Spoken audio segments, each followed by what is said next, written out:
Hey guys, welcome back to the channel. This is a story about what if Naruto and Sasuke meet Asura and Indra. Before I start, please support for more amazing content, and do consider subscribing to my channel and share this video with your friends. This is written by Mid111 and link in description and support writer. Let's start the video. Chapter 1 Prologue. Centuries ago, there was a man who existed in the world. This man was so powerful, many people referred to him as a god. This man saved the world alongside his brother from a monster known as the Ten Tails, or the Jubi. This man was the sage of the Six Paths, the one who would seal the Jubi inside himself and become its living prison, the one who would establish peace and order. His name was Hashirama Otsutsuki. Hashirama longed for peace, and created teachings known as Nishu, to guide humanity into the peace he so wished for. With many followers, it seemed at first that the sage's dream had become a reality.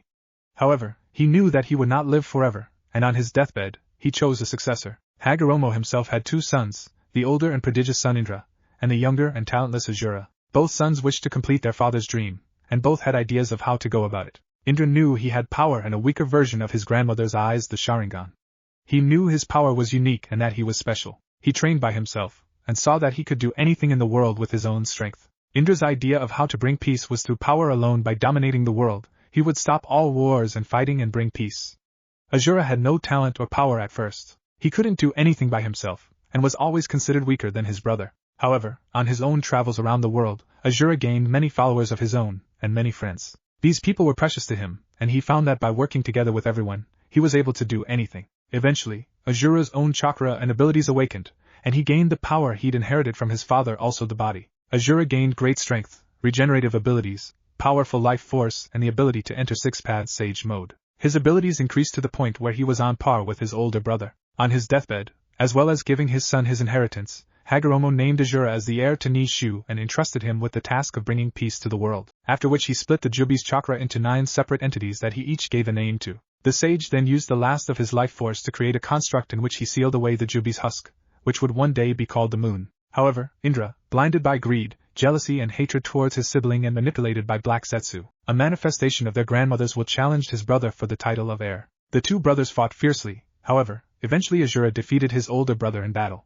Indra, now even more enraged at his loss to his weakling younger brother, fled and vowed to beat him one day. Over the years, Indra and Asura continued to battle one another. Both brothers still held their beliefs that power/love was the key to true peace. However, neither had any time to think about that as the battles raged on. Down through the years, they fought, and eventually both started families of their own. Split apart by differing opinions and hatred towards each other's families, the two ended up taking different last names. Asura chose the name of Senju, while Indra chose to change his last name to Uchiha. Over time, the Senju split into 2 separate clans, the second becoming known as the Uzumaki clan. Eventually Indra and Asura both passed on like their father, leaving the Uchiha and Senju to carry on their fight down through the centuries. However, either one was willing to give up on their beliefs, and despite the fact that Asura didn't want to fight anymore, he knew that if he didn't do something, there would be no one to stop Indra when he appeared again in a new life. Asura also wanted to try and mend the rift that had been created between them. So both of the brothers, with such powerful chakra that they could keep from passing on, chose new vessels to carry on their beliefs, will and chakra.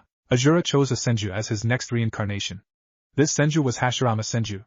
When Indra chose his transmigrant, it was an Uchiha boy named Madara Uchiha. Both lived their lives in the Warring States era, and despite getting off to a good start of being best friends, the hatred between their clans eventually split them apart again. The two fought countless battles, both as children and as adults, but eventually were able to put aside their differences and create the village of Konohagakure, in which children wouldn't have to die and would learn the abilities they needed to survive. Just when it seemed like both friends were going to be able to put an end to the hatred that had plagued themselves and their clans since the beginning of the shinobi world, Madara was again manipulated by Black Zetsu, who had altered the tablet Hashirama had created to set his Uchiha descendants back on the right path. Madara left the village, then returned later with the sage's third oldest son and first creation, Kurama, the 9-tailed fox, under the control of his Sharingan. The two fought and Hashirama believed that he had killed his former friend. However, the man survived by using one of his Mangekyo Sharingan techniques to rewrite time so that he lived, and still being manipulated by Black Zetsu, integrated a small portion of Hashirama's DNA that he'd managed to bite off during their battle into his own wounds. At first the DNA seemed to do nothing but heal him, but as he reached the end of his natural life, Madara awakened his ancestral father's dojutsu, the Rinnegan. With the power of the sage at his disposal, the Uchiha managed to extract the Jubi's body from the moon, which he called the Ghetto statue. By attaching himself to it, Madara was able to live far beyond his natural lifespan, and eventually met a wounded Uchiha boy named Obito Uchiha from the Leaf Village that had been found in the underground tunnels that he'd constructed over the years. After drawing the boy over to his side by saving him and having Rin Noira, the girl he'd loved died by the hand of Obito's best friend. Kakashi Hatake Madara told Obito how to complete the Eye of the Moon plan, which, unknown to him, was Kagaya's plan to trap everyone in a fake world while she took back the chakra that her sons had given to everyone else. Obito, wanting Rin back, gladly followed his ancestor's plan after Madara died, leaving him with a creation called Zetsu to watch over and guide him. This is where our story really starts. Hashirama Senju slowly opened his eyes.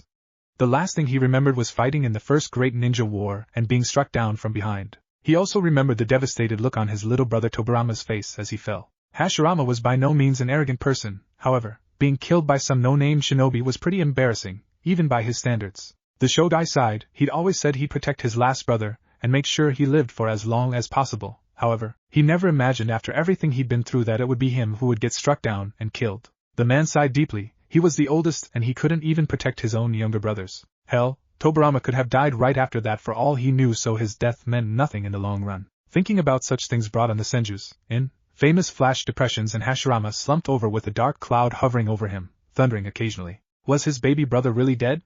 Had he really been so much of a failure in life that he couldn't even save one person that he cared about? Suddenly, Hashirama stood up straight again. Yes, he was dead. But if he was dead, then where was he now? Looking around, the Shodai saw that the area was he couldn't really call it a room. It was more like a vast expanse of space, swirling with glittering colors, mostly though a combination of dark purple and gold. Looking down, he noticed the floor he was standing on wasn't really a floor at all, instead it was a huge body of water. Looking down into the depths, Hashirama saw in its reflection that he was dressed in his battle armor, and it was pristinely clean, as was his skin and hair. He raised an eyebrow at this. During his time, there was never enough time to spend washing one's body and clothes so that you were completely free of dirt and marks, especially since you would most likely just get dirty again the next day. Well, he spoke to himself. As there was seemingly no one around but himself to talk to, this is most definitely an odd situation, he remarked. With no other choice, Hashirama sat down on the surface of the water and crossed his legs. I may as well get comfortable. Who knows how long I'll be here for, he thought. Hashirama had been in that unknown place for a while now.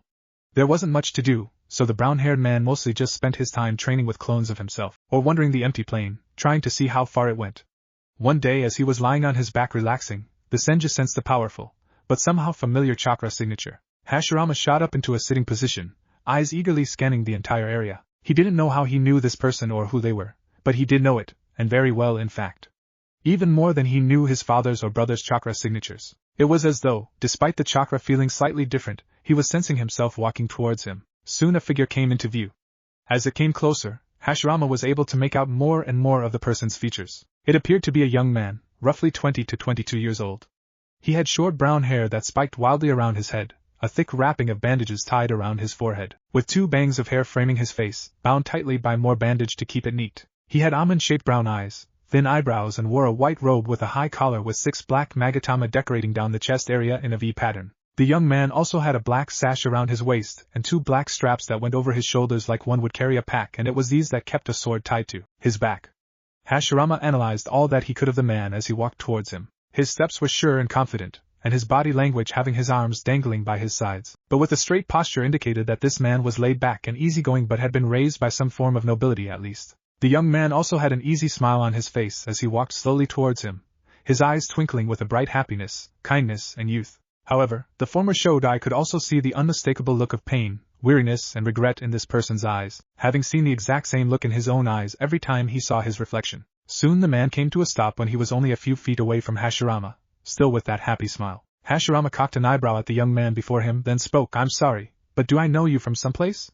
He asked curiously. That familiar feeling was really bugging him by now. He felt sure that he should know this person, but he was drawing a blank when he tried to remember where from. The man smiled. My name is Asura Otsutsuki. You probably wouldn't know me, but there is a reason I feel familiar to you, Hashirama, and that is because I basically am you, or rather your previous life, he said.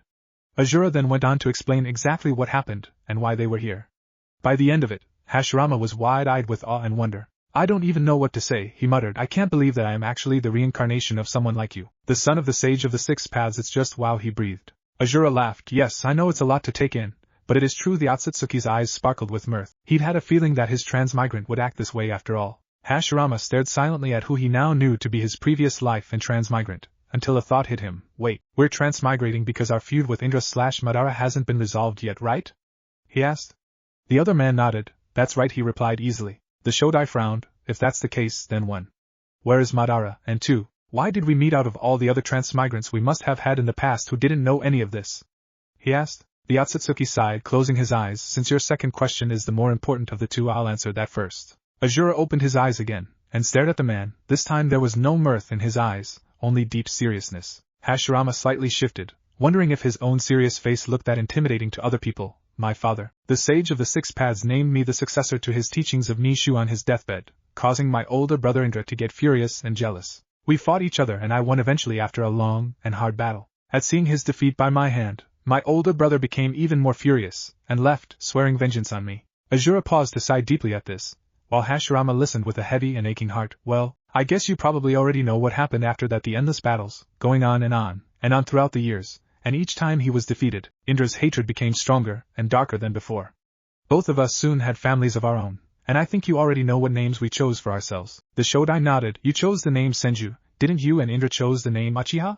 He asked. Asura nodded again. That's right. I had two sons as well, and eventually my youngest decided to leave home, also choosing a different name, Uzumaki. My oldest kept the name Senju, and he is the one who went on to create the Senju clan. Meanwhile, Indra had also started a family. However, he had passed on his hatred of me and my kin to them. I warned my children of Indra and his new clan, not wanting the two to fight or get hurt if I could help it. However, I knew that my brother hated me for being chosen over him still and for his defeats at my hand, and I wanted my sons to at least know why their cousins would try to kill them if they met. At this point, the Otsutsuki clenched his fist, anger showing on his face for the first time.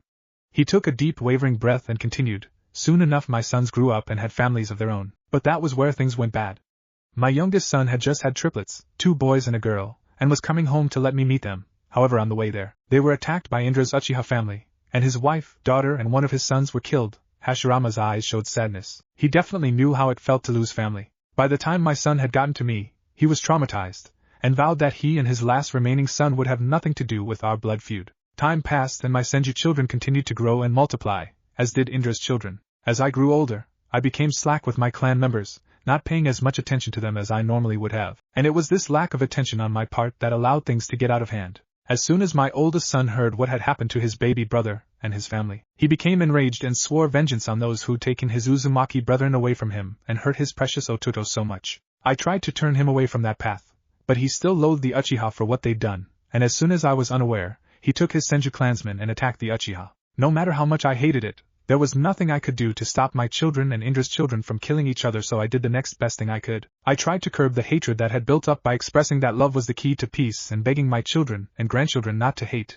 and fight the Uchiha on the day I died. A single tear rolled down Asura's face and hit the water below them. The tear created ripples in the water. It was no use though. When I died, both clans began fighting each other even more than before. I began to despise myself as I watched on from above all the fighting and killing. It was horrible. It was no use. As long as I had this horrible guilt inside me, I knew I would never be able to pass on, nor could I let my brother continue to spread such hatred and suffering. When I saw that he had transmigrated to a boy from his own clan, I knew that I had to stop him. Not only that, but I also wanted another chance to reconnect with my brother, start fresh if you will. So when Indra entered a newborn body, I followed in an attempt to fix my past mistakes and save my beloved big brother from his hatred and suffering. Asura smiled slightly. My brother and I went through years and years of transmigrants, none of them having any luck in stopping the feud between our two families. Finally we entered our most recent bodies. I think you already know this part of the story? He asked. Hashirama nodded. They were Madara and I, he replied. Before his eyes became downcast. We failed as well, he said, depressed. Asura nodded and placed a hand on the long-haired man's arm. But this time something changed. You may not have succeeded in completely ending this cycle of hatred, but both Indra and I had enough. You two came the closest we ever have to stopping this useless fighting. And before we traveled to our next hosts, my father appeared to us and explained everything that had happened. Indra was obviously furious at having been manipulated this whole time, and was all too glad to help me truly bring peace at last, for he was getting tired of the constant fighting between us. He is currently talking to Madara at this very moment. Then, once everyone is ready, we will move on to our next hosts. However, we will not be able to communicate with them for a while. Or at least that's what father said. Oh yes. And he also said that our new host is the container of my younger brother Kurama, the Kyuubi. They stood for a moment, as Hashirama absorbed this information, before nodding to show that he understood. Asura smiled. We are going to take the form of the age our current transmigrants are, so we will be around 6 or 7 I think when we meet them, and we will be able to manifest outside both of them once we have made contact. We have to be careful even with Indra and Madara on our side now. It isn't going to be easy, he said seriously. Hashirama nodded. I understand, and I am grateful for this chance, he replied. The Otsutsuki nodded and turned to look forwards. Hashirama copied him. Let's end this once and for all, he cried, as a bright white light engulfed the two most powerful shinobi after Hagoromo Otsutsuki himself. To be continued. Chapter 1. Naruto didn't know Sasuke very well.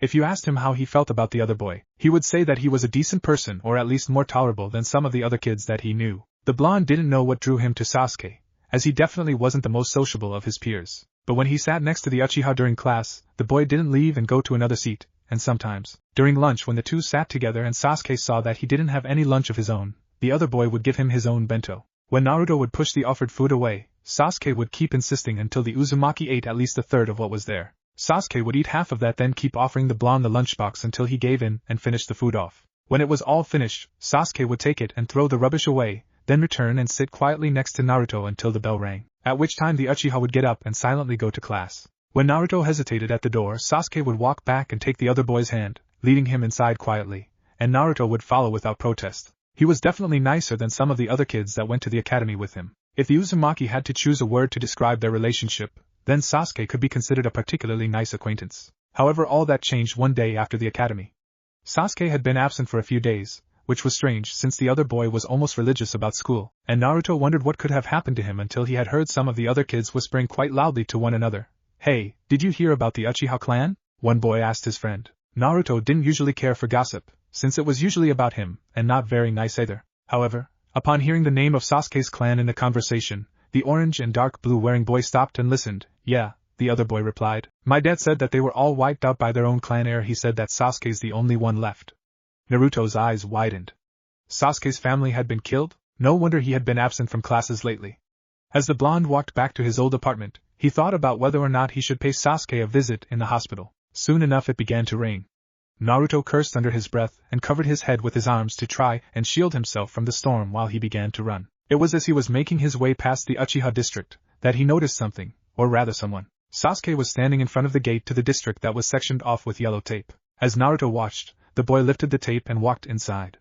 Making a split-second decision, the Uzumaki abandoned his plan to run home and began to run after Sasuke instead. As carefully as possible, Naruto climbed under the tape, albeit with a lot less grace than his classmate, and entered the Uchiha compound. The whole place was abandoned, and was as silent as a grave. The closest thing Naruto could describe it as was Ghost Town. Looking ahead and straining his eyes, the blonde could make out a faint moving figure enter the largest house in the area. Running quickly to catch up with the other boy as well as get out of the rain, Naruto followed where he'd seen Sasuke go into. Upon getting to the house, he saw that Sasuke had taken his shoes off at the entrance. After doing the same out of respect, Naruto entered the house and looked around. Needless to say, it was huge compared to what he was used to. Naruto almost thought that he should just go back home, forget this ever happened and leave before Sasuke found out that he was in his house and threw him out. But suddenly, over the beating of the rain on the wood of the roof, the Uzumaki heard a faint sound. It was Sasuke crying. Naruto had never seen or heard the other boy cry before. It was a pitiful, broken sobbing, and Naruto immediately wanted to make it stop. It reminded him too much of the times he'd cried the same way, and he couldn't bear to hear Sasuke crying too. It almost physically hurt to hear the other boy do so. So Naruto followed the sound, walking through the empty hallways until he came to a partly open door. When he peeked inside the room, the blonde's eyes widened. Sasuke was on the floor, curled up into a small ball of misery. His entire body was shaking as he moaned and sobbed. Without thinking about the consequences of his actions, Naruto quickly walked into the room and went over to Sasuke. Kneeling down, the Uzumaki curled his small body around the other boy's, wrapping his arms around the other boy and holding him close. Naruto noticed the way the Uchiha's body stiffened at the contact, but he didn't mind. After another moment of silence, Sasuke peeked up at the person holding him. Seeing blonde spiky hair, the tenseness that was present in the black-haired boy's body melted away, and after another moment of hesitation, Sasuke clung onto the other boy and began sobbing even more. Naruto just waited until his classmates' cries fell away to sniffles, and his body relaxed in his arms. In that moment something strange happened. Bright white light exploded from everywhere at once, making Naruto slam his eyes shut. Pain shot through his body, and he could tell by the way Sasuke was shaking again, that he felt the agony as well. The light expanded and brightened until it invaded Naruto's shut eyelids and engulfed the two boys completely. Naruto blinked slowly. Everywhere around him was white. For a moment he was disorientated, he couldn't tell what was up, down, or any other way. There was no horizon, just blankness. Naruto-kun? The Uzumaki whirled around, only to see two other boys the same age as him standing in front of him. The one standing on the left was a boy a little taller than he was. He had short brown hair that spiked wildly around his head, a thick wrapping of bandages tied around his forehead, with two bangs of hair framing his face, bound tightly by more bandage to keep it neat. He had almond-shaped brown eyes and wore a white robe with a high collar with 6 black magatama decorating down the chest area, in a V pattern.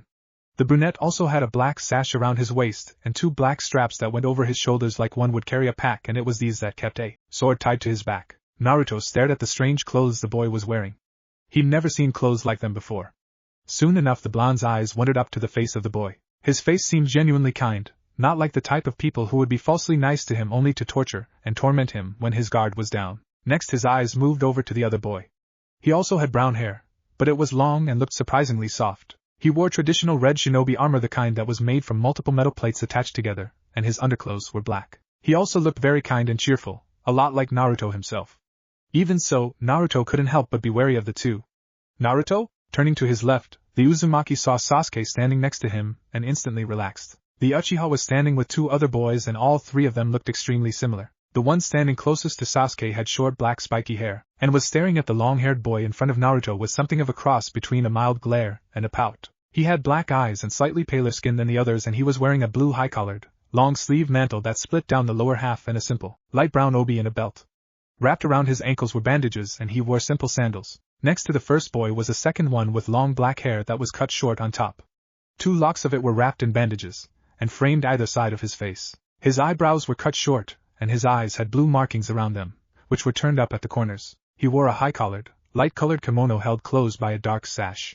The collar of the kimono was adorned with magatama. He wore a black full-body suit underneath.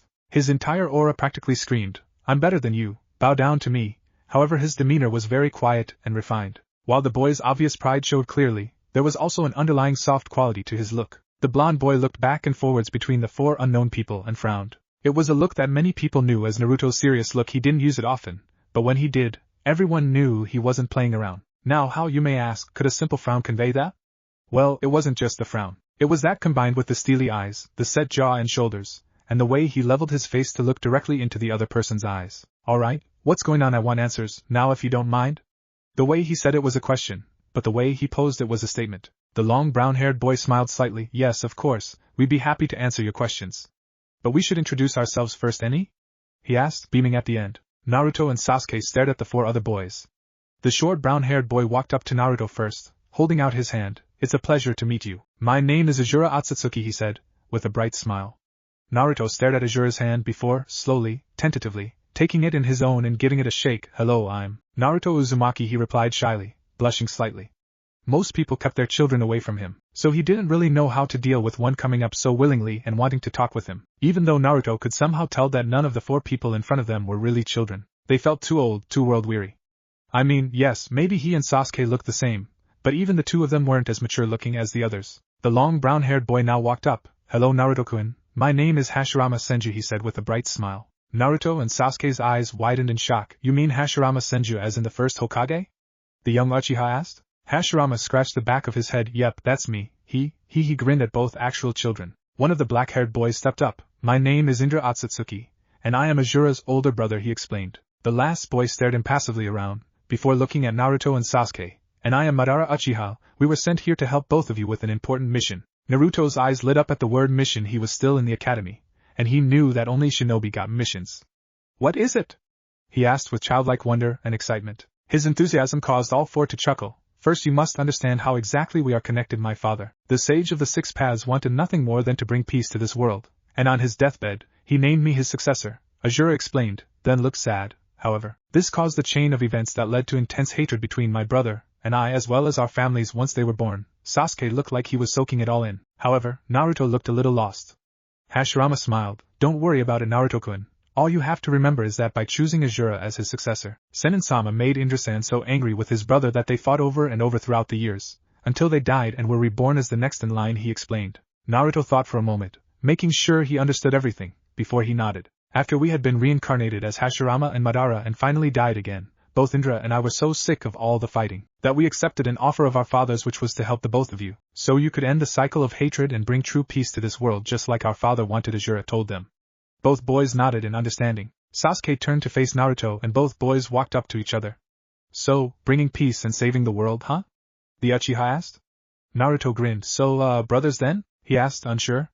"Well, they were brothers once, why couldn't they be again?" Besides, Naruto had always wanted a big brother. But upon hearing those words, Sasuke's eyes went wide, his face became furious, and before he could stop himself, he'd already shouted, "No!" with all his might. This outburst shocked everyone into silence. Even Madara and Indra were wide-eyed. Sasuke stood there shaking with barely controlled rage. Yes, maybe he'd snapped, and yes, maybe he was still unstable around that word, but could you blame the poor boy? Especially after what he'd just been through. "I don't want another brother," he said hoarsely, clenching his fists tightly. "My brother is a murderer and a traitor. He lied to me, said he loved me, that he'd always be there for me." Now Sasuke was panting raggedly, eyes reliving that horrible night. "But it was all a lie. He betrayed me," he screamed, tears beginning to stream down from his eyes. Why? Why did he do it? Why did he say he loved me if he really hated me? Why did he have to torture me by making me watch him kill them? Why didn't he just kill me? The boy fell to the floor, sobbing uncontrollably, shaking and trembling, gripping his head. Why did he leave me alive? Why did he leave me to suffer? He mumbled, curling up into another ball and trying to disappear. Naruto stared with wide eyes at the other boy, now understanding at least a little of Sasuke's pain. Like he did in the real world, Naruto crouched down and curled himself around the sobbing Uchiha, wrapping his arms tightly around the other child. "Shhhh, it's okay, I understand, and I won't try to force you to be my brother if you don't want that, Sasuke," he whispered to the shaking boy. "We don't have to be brothers. Why don't we try for something else instead, huh?" he asked, as Sasuke finally calmed down. The black-haired boy rubbed the tears away from his eyes, and sat up again, giving a tiny smile of gratitude to Naruto, who returned it with a bright grin of his own. The two thought for a moment, everyone else staying silent as they did. How about just best friends then?" Naruto asked after a minute of thinking. Sasuke stared at him, then turned away slightly. "Yeah, that should be fine, I guess," he replied, blushing slightly, as he never had a best friend before. The Uzumaki grinned and nodded. "Best friends it is then," he exclaimed happily. Both sets of previous transmigrants smiled. "Alright, well for now why don't we let you two get back to the real world so you can do what you need to do and go to bed for the night. After all you've both had a long day," Hashirama said. Before they could really question it, Naruto and Sasuke were once again blinded by piercing white light, and they closed their eyes. When Naruto and Sasuke opened their eyes again, they found themselves curled around each other on the floor in Sasuke's house. Both slowly stood up as they had no idea how long they had been kneeling on the ground for, and they didn't want to risk falling over and hurting themselves. Once they had regained their balance, Sasuke led Naruto through the compound. Now that he wasn't so focused on finding Sasuke, the blonde normally would have been looking around himself in excitement. However, he was too tired and hungry to pay much attention to anything but Sasuke's back. Once they were in the kitchen, then came the problem of making dinner. But Naruto knew how to cook noodles. Sasuke had been taught how to steam rice and make stir-fry vegetables, so they combined their knowledge and that's what they made, stir-fry vegetables and noodles with steamed rice. The meal was a silent one and Sasuke was glad Naruto wasn't mentioning his emotional breakdowns, either in that other plane, or in the other room. Naruto seemed to sense that his new best friend needed silence to gather his thoughts, and for that the Uchiha was grateful. After dinner, both used the bathroom to wash up and go to the toilet, before the two went into a spare bedroom in Sasuke's house. After gathering 2 blankets and pillows, the 2 boys set them up on the floor of the room. As they lay in bed, Sasuke and Naruto stayed awake for a while, before they turned to each other. "We can do it, Sasuke." "I know we can," he whispered. The Uchiha nodded and closed his eyes, unable to keep them open any longer. Naruto sighed and gripped his new friend's hand. "We can and will," he whispered, before he too closed his eyes and let exhaustion claim him. After a moment, the images of child Indra, Asura, Madara and Hashirama appeared before the bed. "Ah, that's so sweet," Asura said, smiling at the touching scene before him. Madara sighed. "They've already been through so much, just like us," he said sadly, looking at Hashirama. The Senju nodded, eyes downcast. "Yes, but at least they look like the children they are when they're asleep instead of the miniature traumatized adults that we were and saw earlier," he said softly. They all nodded, and Asura looked at them. "We should let them sleep, they've been through a lot lately, and tomorrow's another big day," he told them. All 4 nodded, and returned to their own transmigrants' mindscapes. To be continued. Chapter 2. Sunlight shone down into a fairly large bedroom, onto the figures of 2 sleeping children. These 2, both small boys, were lying facing each other on a futon in a spare bedroom of the Uchiha clan compound. One boy had short bright blonde spiky hair, splayed out like a halo around his head that shone in the morning light, and lightly tanned skin with 3 whisker marks on each of his cheeks. When his eyes were opened, you would see 2 orbs of beautiful ocean blue as his eyes. This boy was Naruto Uzumaki, the transmigrant of Asura Otsutsuki and Hashirama Senju. The other boy had pale skin and delicate features, with dark black hair. When his eyes opened, you would be met with eyes of the darkest obsidian. This was Sasuke Uchiha, the transmigrant of Indra Otsutsuki, who was Asura's older brother, and Madara Uchiha. Both boys had been through a lot, so their previous selves were discussing whether or not to wake them. "They're going to be late for the academy if they don't get up in the next hour and a half," Hashirama Madara told his friend. The former Shodai pouted at this. "Seriously, it's an hour and a half away, Madara. I doubt they'll be that late if we let them sleep for a few more minutes. They had a long day yesterday, And they should still be exhausted, he argued back. Asura and Indra merely watched this argument quietly. If they wanted to, they could keep their voices from being heard by the two children, so they didn't have to listen to them all the time, or in this case, be woken by their argument. Both boys stared at their second lives and then looked at each other. Were we really like that before, brother? Asura asked. Before Indra could answer, they were interrupted by a groan behind them. All four of them stopped what they were doing and turned to look at where the noise had come from. Sasuke had scrunched up his face and was shaking in his sleep. The boy panted harshly as he moaned again. And no, he whispered, face contorted with agony, and no, Itahachi, stop, please, he said, moving onto his back and throwing his head to the other side. Brother, please stop, please. The boy began to sob softly. Don't. Please don't, Itachi, he gasped, eyes shooting open. They all watched with heavy hearts as Sasuke lay on the bed panting heavily, before looking to his side and staring at Naruto's peacefully sleeping face with wide, panicked eyes, his small body shaking and his chest heaving with the effort of getting air into his lungs. For a few moments Sasuke lay still, his eyes just staring at the blonde, but not seeing him, and they could see glimpses of the horrors the child had witnessed as scenes of the massacre flashed through his eyes. Then the Uchiha seemed to have come back to reality, because his breathing slowed, his trembling lessened and he relaxed on the bed. Sasuke sighed, looking up at the ceiling. It was just a dream, he murmured to himself. He's not here, and I'm safe, he told himself firmly. Damn it, get a grip, Sasuke, he scowled, before sitting up and gently untangling his hand from Naruto's. The boy decided to start getting ready. After all, he had enough time to. Naruto slowly woke up. He'd been having such a nice dream. He dreamt that he and Sasuke had been the reincarnations or whatever of Hashirama Senju and Madara Uchiha and the Sage of the Six Paths' two sons, and that they had become best friends, so he wasn't alone anymore. But now it was time to wake up and see the reality of his old, run-down and messy apartment. He sighed, and he could almost smell something heavenly. That imaginary dinner that he'd had last night with Sasuke had been just as good as this smelled. But why would he smell something like this if he was awake? Naruto opened his eyes to an unfamiliar ceiling. He blinked. This wasn't his crappy apartment. Before he had time to panic, a face appeared in front of his. Naruto-kun, it's time to get up, the person said cheerfully. Naruto, being Naruto and believing everything from the night before had only been a figment of his lonely mind, screamed in shock and shot backwards in the bed. Asura, startled at the sudden loud sound, yelled as well, and floated backwards, as he didn't have to walk. Hashirama suddenly appeared, alerted by the screams. What's happened? He demanded. Then he noticed Naruto squinting at them, before the blonde pointed at the both of them with a look of realization on his face. Ah. It's you two, he said. Asura scowled. Of course it's us. Who did you think it was? He asked, crossing his arms over his chest. The blonde smiled sheepishly, rubbing the back of his head with his hand. Sorry, I guess I thought yesterday was all a dream, meeting you guys, getting a best friend, and actually having a purpose. I didn't expect it to actually be real. Hey, he explained. Asura smiled. That's okay, Naruto-kun, don't worry about it, but for now you'd better get up, have a bath, get dressed and have breakfast. You and Sasuke-kun have got the academy today, don't you? He asked. Naruto suddenly shot to his feet. Ah, that's right, I completely forgot.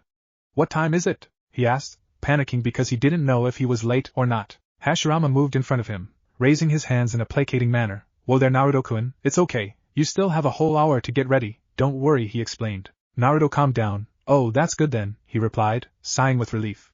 Looking around the room, Naruto saw some neatly folded clothes with a piece of paper on top of them. He walked over and picked up the paper and read it. It was a note explaining where the bathroom and kitchen was from the spare room. Well, that was helpful. Naruto picked up the clothes and followed the note to where the bathroom was.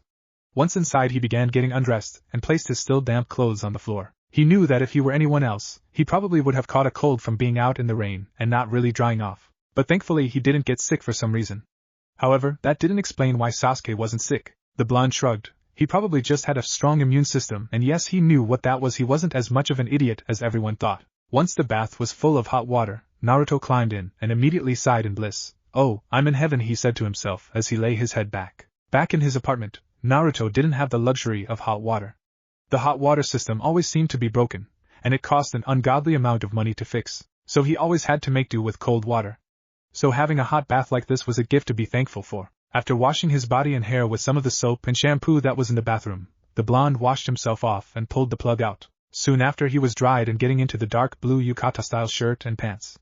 As he examined himself in the mirror, Naruto had to say they looked good on him. The boy picked up his damp clothes and placed them in the washing basket that was next to the wall with the door. Next he took the map he'd placed down when he'd had his bath and examined the directions to the kitchen. His stomach rumbled with hunger, causing both Asura and Hashirama to smile. Naruto glared at them. So I'm hungry, so what? He snapped. Oh, nothing, Hashirama replied innocently, looking away. The Uzumaki sighed and left the bathroom, walking through the halls of the Uchiha clan head's house. Looking around during the day really brought home just how big and empty the place was now that Sasuke was the only one living here. Well, Sasuke and maybe him as well? That was if he could get Hokage to agree to let him stay. He didn't want his new and only best friend to have to be so lonely. As he finally found the kitchen, Naruto walked into the room to see Sasuke sitting and drinking something. He was fully dressed except for his shoes, and had a yellow book bag over his head and shoulder. Naruto smiled. "Hey Sasuke," he said, walking into the room and sitting at the table. Sasuke smiled slightly. "Good morning," he replied softly.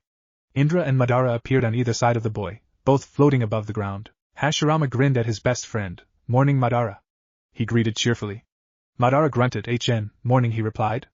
The Shodai rolled his eyes, before grinning again. Asura smiled. "Good morning, Indra-ni-sama," he exclaimed happily. Indra tilted his head to the side in acknowledgement. "Good morning, Otoro," he replied in a smooth, almost monotone voice. But most of the people there could hear the one sliver of happiness that the Uchiha ancestor dared to use in his tone. Sasuke stood up and went to the kitchen. "I made rice and fried eggs. Oh, another thing we're going to have to pick up is some cookbooks with easy recipes, by the way," he explained, bringing a bowl and chopsticks into the dining room and placing the food down on the table. "You'd better hurry up and eat before it gets cold." Sasuke sat back down while Naruto walked over to his seat. "Thanks, Sasuke," he replied cheerfully, as he broke apart his chopsticks. "Itai dakimasu."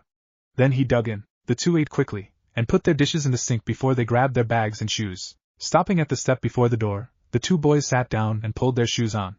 After Sasuke locked the house, the two boys started on their way to the academy. As they walked, Naruto looked at the Uchiha and grinned. "Hey Sasuke," he said. The Uchiha turned to face him. "Yeah?" he asked curiously. The blonde Uzumaki's grin widened. "Want a race?" he asked. Sasuke paused for a moment, then smirked. "Alright, but I'm pretty fast, you know." Naruto chuckled. "So am I." The two took starting positions. 3, 2, 1, go. Hashirama counted down, then gave the starting signal. The Uchiha and Uzumaki shot forwards, racing through the streets as black, white and blonde blurs. As they ran, Naruto began to pull ahead of his friend. Sasuke smirked slightly, before he jumped. Naruto looked back to see where the other boy was, only to not see him anywhere. "Hey Naruto!" The blonde head whirled around to see Sasuke running and jumping across the rooftops. The black-haired boy smirked and waved. Naruto growled. "Hey team, that's cheating, you know," he yelled as he sped up. Sasuke snickered. "We're shinobi, we don't play fair," he called back. Naruto jumped to the roofs as well, jumping along behind the Uchiha. Soon Sasuke had lost his friend. The black-haired boy snickered. Lost him, he thought. Soon the academy came into sight. "Yes, I'm gonna win," he thought in triumph. Suddenly a blonde blur leaped through the air and landed on the ground right in front of the academy building. Sasuke landed in front of the blonde, who was Naruto, before he bent over, resting his hands on his knees and panted harshly. "Damn it, Naruto," he cried, glaring half-heartedly up at the other boy. "How the heck do you have so much stamina?" he asked, still trying to catch his breath. They hadn't learned how to use chakra to constantly boost their muscles yet, so it couldn't be that. He was sure even Asura and Hashirama wouldn't have had time to teach that to the boy. Naruto shrugged. "I just do wait. Asura says I got it from my Uzumaki heritage," he said simply, before walking up and holding out his hand to the black-haired boy. "You okay, Sasuke?" he asked. Sasuke sighed and took the other boy's hand. Naruto helped him stand up straight, then offered him the water bottle from his bag. Sasuke shook his head and removed his own bottle from his bag and took a few mouthfuls of water. After he'd caught his breath and replaced his bottle, the Uchiha nodded towards the gate of the academy. "Let's get inside before we're even later," he suggested. Naruto nodded and the two walked into the academy together, side by side. To be continued. Chapter 3. Sasuke and Naruto sat side by side in their academy classroom. The two were writing in their notebooks and trying to ignore the questioning looks of the other students. They were all supposed to be copying notes from the board.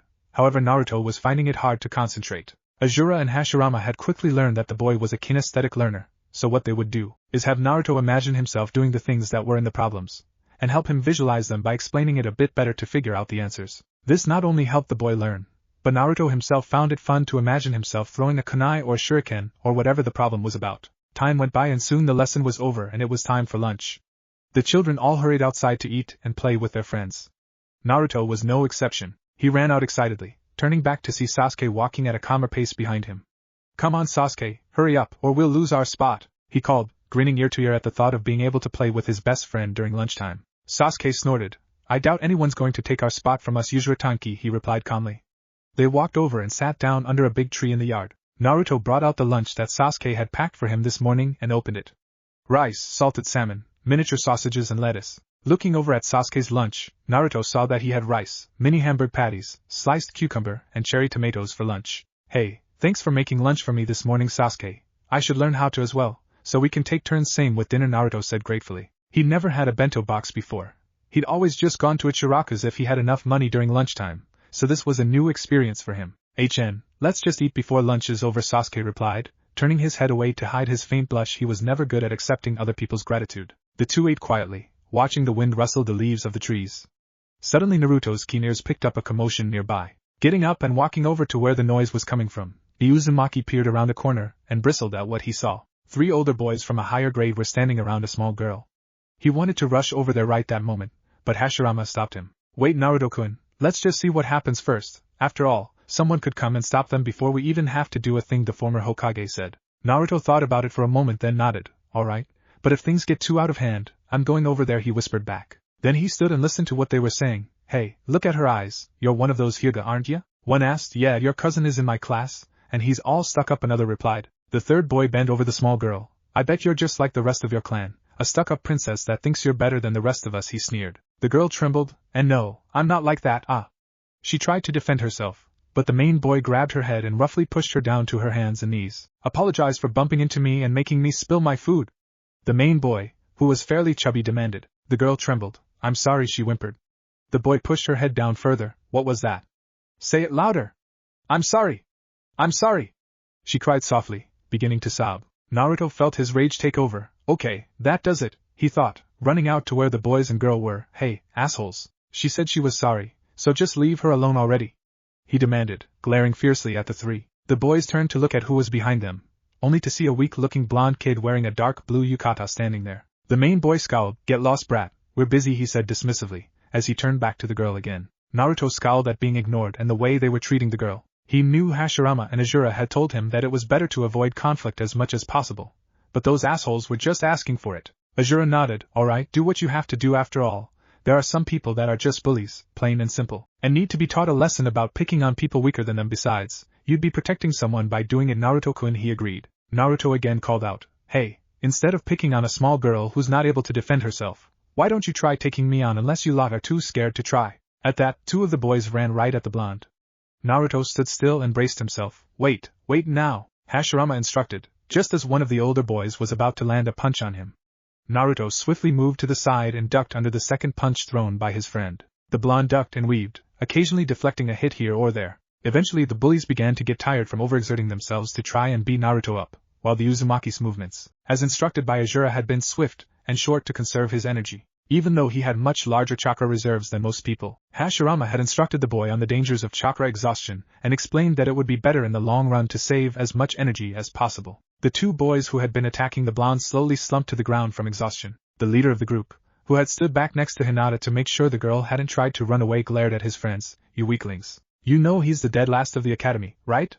He demanded, angry that they hadn't been able to beat the weakling within 2 seconds. Naruto glared. Even though all 3 of these boys had been tormenting that girl, that didn't mean that he approved of the way this bastard treated his own friends. Hey, he called again, as he began walking over to him with purposeful steps. I don't like people who abandon their friends whether they lose their supposed value or at all, he said, face stormy. People like you don't deserve to call yourselves shinobi. He paused when he was face to face with the now sweating boy. He was releasing a lot of killing intent subconsciously because of his anger. Naruto leaned over close to the boy's ear. Now get out of my sight, you scumbag, and take your friends with you, he whispered harshly. The kid took off running, while his friends finally managed to pick themselves up off the ground and followed after their leader. Naruto's eyes softened as he turned and walked back over to the still whimpering Hyuga heiress. He knelt down in front of her and studied the girl with slight worry in his eyes. Are you alright? He asked gently, brushing some of the girl's hair behind her ear as she looked up at him with teary eyes. Why yes, thank you, the girl sniffed. Naruto took a tissue out of his pocket and offered it to her. It's no problem, I never liked people like that, especially when they pick on someone just for being themselves, he explained, as she wiped her eyes. I'm sorry, I never introduced myself, did I? He asked, as he gave her his hand and helped her up as he stood. My name is Naruto Uzumaki, he said with a beaming grin. The Hyuga smiled shyly, tears now mostly dry. I am Hinata, Hyuga, she replied, handing the blonde back his tissue. Naruto nodded. Hinata, he said, testing the name out, before smiling again. I like it. Hey, Hinata-chan, you want to come have lunch with me and Sasuke? He asked. The shy girl blushed, and nodded. Hi, and Naruto-kun, she replied. The 2 then headed back over to where Sasuke sat, looking around and wondering where Naruto went. When the Uchiha saw Naruto walking with Hinata, he scowled slightly, but managed to keep a straight face. Who's this Naruto? He asked the blonde boy, who scratched the back of his head slightly. This is Hinata Hyuga, Some boys were picking on her before I scared them off, and I offered to let her sit with us since she still looked a little upset, and I was worried those idiots would try something again if she went off on her own, he explained. Naruto narrowed his eyes slightly. That's okay, right? He asked with just the slightest hint of warning in his voice. Sasuke tilted his head to the side and studied Hinata silently for a moment. The shy girl shifted and moved slightly behind the blonde, before Sasuke nodded in acceptance. That's fine. Hinata, do you want to sit here? He asked, moving over slightly, so the girl could sit on his other side in the shade of the tree. Hi, thank you Sasuke-san, she replied nervously, moving to sit in the offered spot, before taking her lunch out of her bag. The three ate quietly together for the rest of the lunch break. When class resumed, the teacher took them outside for shuriken target practice. Unfortunately, this wasn't something his past selves could really help Naruto with, and he ended up missing the target 4 times out of 5. The only shuriken that did hit the target wasn't thrown with enough force to stay on the board, and fell out after only a minute. One boy laughed. Hey, look at the dobe, he can't even throw a shuriken properly. He taunted and laughed. Soon everyone was laughing at the blonde, well, everyone except for Sasuke and Hinata. Naruto stared at the ground and flushed with shame. Why could he never do anything right? Sasuke saw Naruto trembling with his fists and teeth clenched and decided he'd had enough. Hey, cut it out, all of you! He yelled, stepping in front of the blonde as though to shield him from the other kids' judging eyes. Everyone had gone silent after that, and no one dared to speak a word. So what if he doesn't have good aim? You'd be bad at stuff too if you were an orphan with no one to teach you, he cried, looking from one side of the crowd to the other. Naruto peeked up through his fringe, shocked that Sasuke was actually standing up for him. Naruto is my friend, and just because he doesn't know much now, that doesn't give you the right to laugh at him. I mean, what kid does know all this stuff if they come from a civilian background, let alone if they have no one to learn from at all? Naruto will be a great shinobi one day, and if any of you want to mock my friend's abilities, then you'll have to go through me first, he cried, glaring at everyone and daring them to even try it. Naruto was shocked beyond belief. Sasuke had stood up for him. He couldn't believe it. He'd known that they were friends now, but he thought that the other boy was the type to let people fight their own battles, not stand up for others. Hearing Sasuke say all of that about him, and seeing that he really was willing to fight anyone who mocked him, made a warm feeling spread through his chest. He was really happy. Sasuke believed in him. He really did. Naruto was so happy right now, he almost wanted to cry out of pure joy, but he held it back as everyone silently went back to their own target practice. Hinata silently padded up to the two boys, as Sasuke turned to look at his friend. You okay? He asked quietly. Naruto nodded and dried his eyes. Did you really mean all that, Sasuke, about me being a strong shinobi one day and everything? He asked. The Uchiha nodded. I do, Naruto. I know you'll be strong one day, maybe not as strong as me, but stronger than everyone else, he teased with a grin. The Uzumaki pouted. Team, I will become stronger than you, and I'll start by beating you at shuriken target practice, he exclaimed, but with a twinkle of mischief in his eyes. Sasuke caught this and his own eyes gleamed. Oh, will you? Well, you have a long way to go then, Uzuratanki, he teased. Naruto grinned, and pointed a finger at the other boy. That's it, let's go right now, he cried. Sasuke snorted but tilted his head in acceptance. Alright then, you're on, he replied, both getting into position to begin throwing their weapons, when a small noise caught their attention. Both boys turned at once to see Hinata still standing there, poking her fingers together awkwardly and staring at the ground. Do you mind if I join you? She asked timidly, peeking up through her fringe in a similar manner to how Naruto had done earlier. The blonde grinned. Sure, Hinata-chan, of course you can join us, but you may want to stand a little way away. I've got a feeling that this'll get pretty heated, he replied. Hinata nodded and stood in front of a target that was one away from the two boys. There were plenty of spare ones because after Sasuke's oust, everyone had moved to the other end of the field from them. The group of now 3 friends laughed as they practiced together all afternoon. To be continued. Chapter 4. It had been 1 week since Naruto and Sasuke had discovered the truth about their pasts and met their former incarnations. Naruto sat in his bedroom in the Uchiha compound, while he listened to Asura tell him stories of his past. It soon became clear that Naruto adored Asura and Indra's father, the sage of the 6 paths, and often asked the other boy what it was like to be the son of such a man, what his father was like, and what type of things he'd done in his life. The younger Otsutsuki was all too happy to talk about his father, as he'd loved the man dearly in life and admired him the most out of anyone except for his older brother Indra. Hashirama, too, was interested in the stories, wanting to learn all about the man who'd had his old title,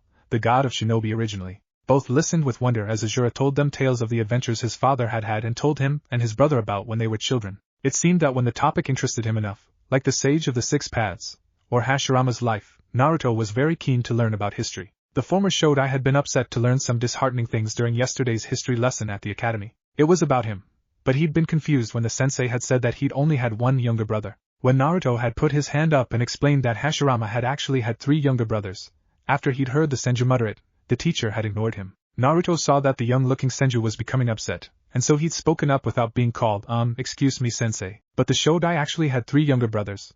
But 2 of them were unfortunately killed during the Warring States era, he explained again. It was then that the teacher had scolded him right in front of everyone, saying, "Idiot, of course he didn't. The first Hokage had only 1 younger brother, Tobirama Senju, the one who would take his place as the second Hokage. You obviously don't know anything about history, so keep your mouth shut, Uzumaki, before I throw you out of the room for disrupting my class," he snapped. Naruto looked offended, while Hashirama looked even more depressed at the fact that no one even remembered his precious baby brothers Kawurama and Itama when they were just as important as Tobirama. Even though they had been young when they died and hadn't become S-rank shinobi like himself, Madara and Tobirama, that was no reason to exclude them from history. They were his brothers, his family. They were the most precious people in the world to him alongside Tobi, and no one even acknowledged their sacrifices. Hell, they didn't even acknowledge their existence. It was painful for the man to hear the sensei outright deny his baby brothers' lives, and while he did feel guilty that Naruto had gotten yelled at for trying to make him feel better, it was slightly comforting to know that the blonde had cared enough to try and get others to acknowledge Itama and Kawurama. He'd made sure to thank Naruto as soon as things had settled. The Uzumaki had smiled and told him that he was happy to do it, and asked him what his brothers had been like, as he'd never had siblings before. That was what had gotten them onto telling stories to the excited blonde boy about both their pasts, and the people they'd known. And today, Naruto was being told all the stories he wanted by his 2 previous trans migrants. Asura was happy someone wanted to learn about his father. He had been sad to find that virtually no one remembered the man. Even if he had been the one who had given them all chakra and saved them from destruction, the sage had by now fallen into myth and legend. And it was disheartening for both brothers actually to find out the populace of the world didn't even know the name Hagoromo Otsutsuki. However, Naruto was the exception. He actually cared about history, and while he gravitated more towards the stories told by his own past transmigrants, he was also interested in hearing about Indra's side of things and his past as well as enjoying Madara's tales too. Right now, the blonde was listening to Asura's stories, and then we got in trouble from father for wreaking the garden. However, it was worth it to see the look of horror on Indra's face when he realized he was getting punished too, he said, and burst into laughter. Naruto laughed as well. The younger Otsutsuki sure knew how to tell a funny story. Suddenly there was a knock at the door. Naruto stood up and went over to it. Upon opening the door, he saw Sasuke standing there. The blonde grinned. "Hey, what's up?" he asked. "I'm going out to get more food as well as new clothes for you. I was wondering if you wanted to come with me?" he asked. Naruto smiled, but it was slightly strained. "No thanks, Sasuke. Just make sure you get the Uzumaki symbol put on my clothes and that they have orange somewhere on them, and maybe get some ramen, please," he begged. Ever since Naruto had moved in, and Sasuke had discovered that the blonde's diet consisted mostly of instant and fresh ramen, the Uchiha had limited his ramen intake to 2 bowls of Ichiraku ramen per day or 1 cup of instant ramen. He let Naruto have more of Ichiraku's ramen, because old man Tuchi made his ramen fresh, and it wasn't filled with all the crap that was in the instant stuff. However, he'd still managed to replace most of his friend's diet with home-cooked meals from the cookbook he'd bought along with more food. However, Sasuke still hadn't had time to go clothes shopping yet. So today he was going to buy more groceries for the 2 of them, and clothes for Naruto. Upon moving the Uzumaki stuff into his clan compound, Sasuke had gone through the other boys' clothes, and immediately discarded most of them as either too small, too disgusting, moldy, or just plain disturbing to wear in public, or at all. So now Naruto had a small amount of clothing to wear: a black shirt with a red swirl-like symbol on the front, and white shorts. A white shirt with short sleeves and the Uzumaki clan crest on the front with a green long-sleeved undershirt sewn into the inside with gray shorts. A white short-sleeved shirt with the fire symbol on the front as well as on the sides of both sleeves with black 3/4 length pants that were actually long on him. And the last outfit he had was a short-sleeved dark blue shirt with a sleeveless orange hooded jacket over the top, a pair of dark green pants, and 2 black rizzans. Since he only had 4 outfits to wear, Sasuke had decided he needed a bigger wardrobe, as Naruto often ended up getting his clothing dirty on a daily basis. So now Sasuke was going shopping, since shop owners didn't seem to like the blonde Uzumaki for some reason. The way the villagers treated his friend made Sasuke seethe inside, but he promised Naruto that he wouldn't resort to violence against them, as that would only make the civilians want to retaliate against them, and the blonde wouldn't drag his best friend into that mess. After Asura had finished his story, Naruto began to feel bored as he waited for Sasuke to get back. He looked around. The Uchiha compound was huge, and he hadn't truly explored all of it yet, so he stood up and stretched before he took off for some exploring. In the chambers of the Shinobi and Civilian Council, a clamor of voices could be heard within the council room.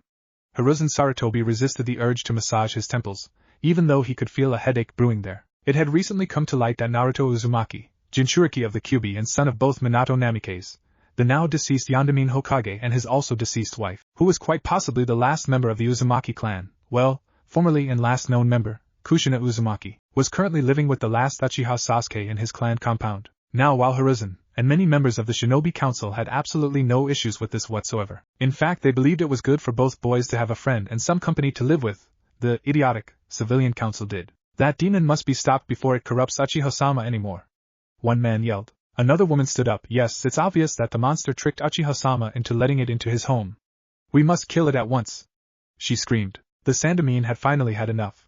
This meeting had been going on for 4 hours now, ever since the civilians had discovered this piece of news. Silence, all of you, he exclaimed, standing up and radiating some ki to shut the stupid people up. Naruto Uzumaki is no demon, and if you all remember, I made a law about mentioning the Kyuubi 7 years ago, so unless you all want to die for breaking it, I suggest that you all shut up, he yelled, truly having enough of his people's close-mindedness. Everyone was silent. Naruto-kun is no demon, and if he has made friends then that is a good thing, he said slowly, as though talking to children, and really, with how stupid these people were, he basically was. In case you've forgotten, Naruto has always been an orphan, and now Sasuke-kun is as well. If both boys have found a friend in one another and can help each other out of their loneliness, I see no reason to split them up. Besides, with you also worried about the Kyuubi, this is also a good thing. Having a friend will keep Naruto-kun from spiraling into hatred and destroying the village, though I sometimes wonder why he hasn't already. What with you people messing up his life, and with Naruto-kun around, Sasuke-kun will have more reason to stay in the village and Naruto can keep him off the path of madness that revenge often brings with it. Therefore, none of you have any right to complain. The old Hokage leaned back in his seat. I don't want to hear any more about this, and I expect you all to leave those 2 boys alone. Dismissed, he ordered. The civilian council all walked out of the room with pissed-off looks on their faces. Some even turned back to shoot a glare at the Sandamine, but left the council chambers without a word. Hiruzen sighed sadly to himself as he stood from his seat. Sometimes being Hokage was more trouble than it was worth, especially with the civilian council breathing down his neck. He also knew that he would have to call both Naruto and Sasuke into his office to have a talk about the fact that they were now living together. When he'd first found out that his surrogate grandson was no longer living in his apartment 1 week ago, he'd initially panicked, and had immediately used his crystal ball to locate the small blonde-haired child. Imagine his surprise when he'd seen Naruto walking together with another boy his age. The identity had other child made him gasp slightly. It was Sasuke Uchiha, another young boy who'd suffered a great loss, when his old rival Danzo had gone behind his back and ordered the heir of the Uchiha clan and one of his best shinobi Itachi Uchiha, who also happened to be young Sasuke's older brother, to massacre his entire clan, bar Sasuke. He had done it, and had left the village after begging Sarutobi to protect Sasuke. The old Hokage had agreed, but had been extremely sad to see the broken look in the poor boy's eyes when he woke up in hospital days after. He felt like he'd failed both boys initially, but when he'd found out about the friendship they seemed to have formed right after Sasuke left the hospital, he felt like there might be a possibility for redemption if only he could protect their friendship. When he was a boy and Hashirama-sensei had still been alive, the man had told him stories about the friendship he'd once shared with Madara when the two had been children. Now looking at Naruto and Sasuke, he couldn't help but feel that this was what the Shodaimon and Madara would have been like when they were children, if their clans hadn't been enemies, and he was determined that the 2 boys remain together so that they could heal as much as possible. If nothing else, at least he could protect those 2 from suffering the same fate that his sensei and his old friend had. Sarutobi decided to call the 2 boys to his office so that he could ask them about their friendship, and also make sure Naruto knew that if he'd wanted to move in with his new friend, the least he could have done was ask him first. He pulsed his chakra slightly. 2 masked Anbu appeared in the corner of the room. Hokage-sama, they chorused. Hiruzen looked at the both of them. Inu, Tora, I want you to find Naruto Uzumaki and Sasuke Uchiha and bring them to my office, he ordered. Both nodded, hi. And then they vanished in a soundless, smokeless shushin. Naruto was wandering Sasuke's house. When he'd rediscovered the other boy's parents' bedroom, he'd closed the door quietly and gone on his way, not wanting to disturb it. As he walked he hummed to himself. Then he came to another room. Upon opening the door, he found a meticulously clean and neat room, except for the fine layer of dust that had settled over everything. Naruto slowly entered the bedroom and looked around. There were hardly any sentimental or personal items in the bedroom, so that he was unsure whose it was for a few minutes. Hey, look! Hashirama pointed at something behind him. Naruto turned and walked over to the bedside table that the former Hokage had indicated. Sitting on the table was a single picture frame, but the glass was so dusty that he couldn't quite make out who was in the photo. After rubbing some of the dust away with his hand, the blonde's eyes widened at what he saw. It was a photo of a much happier but not much younger Sasuke. The boy was beaming at the camera, eyes sparkling with trust and innocence as he stood next to an older boy. As Naruto's eyes moved over to the other person in the picture, he saw it was a boy around 13 years old, dressed in dark clothes with his long black hair bound in a low ponytail. The teenager had dark gray eyes and was smiling softly as he stood beside Sasuke. Naruto suddenly understood. This must have been Sasuke's older brother, the one who betrayed him and killed his clan. The one person Sasuke had trusted and loved most in the world. It was strange. The boy didn't look like a psychotic killer, But he reminded himself that in the shinobi world, looks could be deceiving.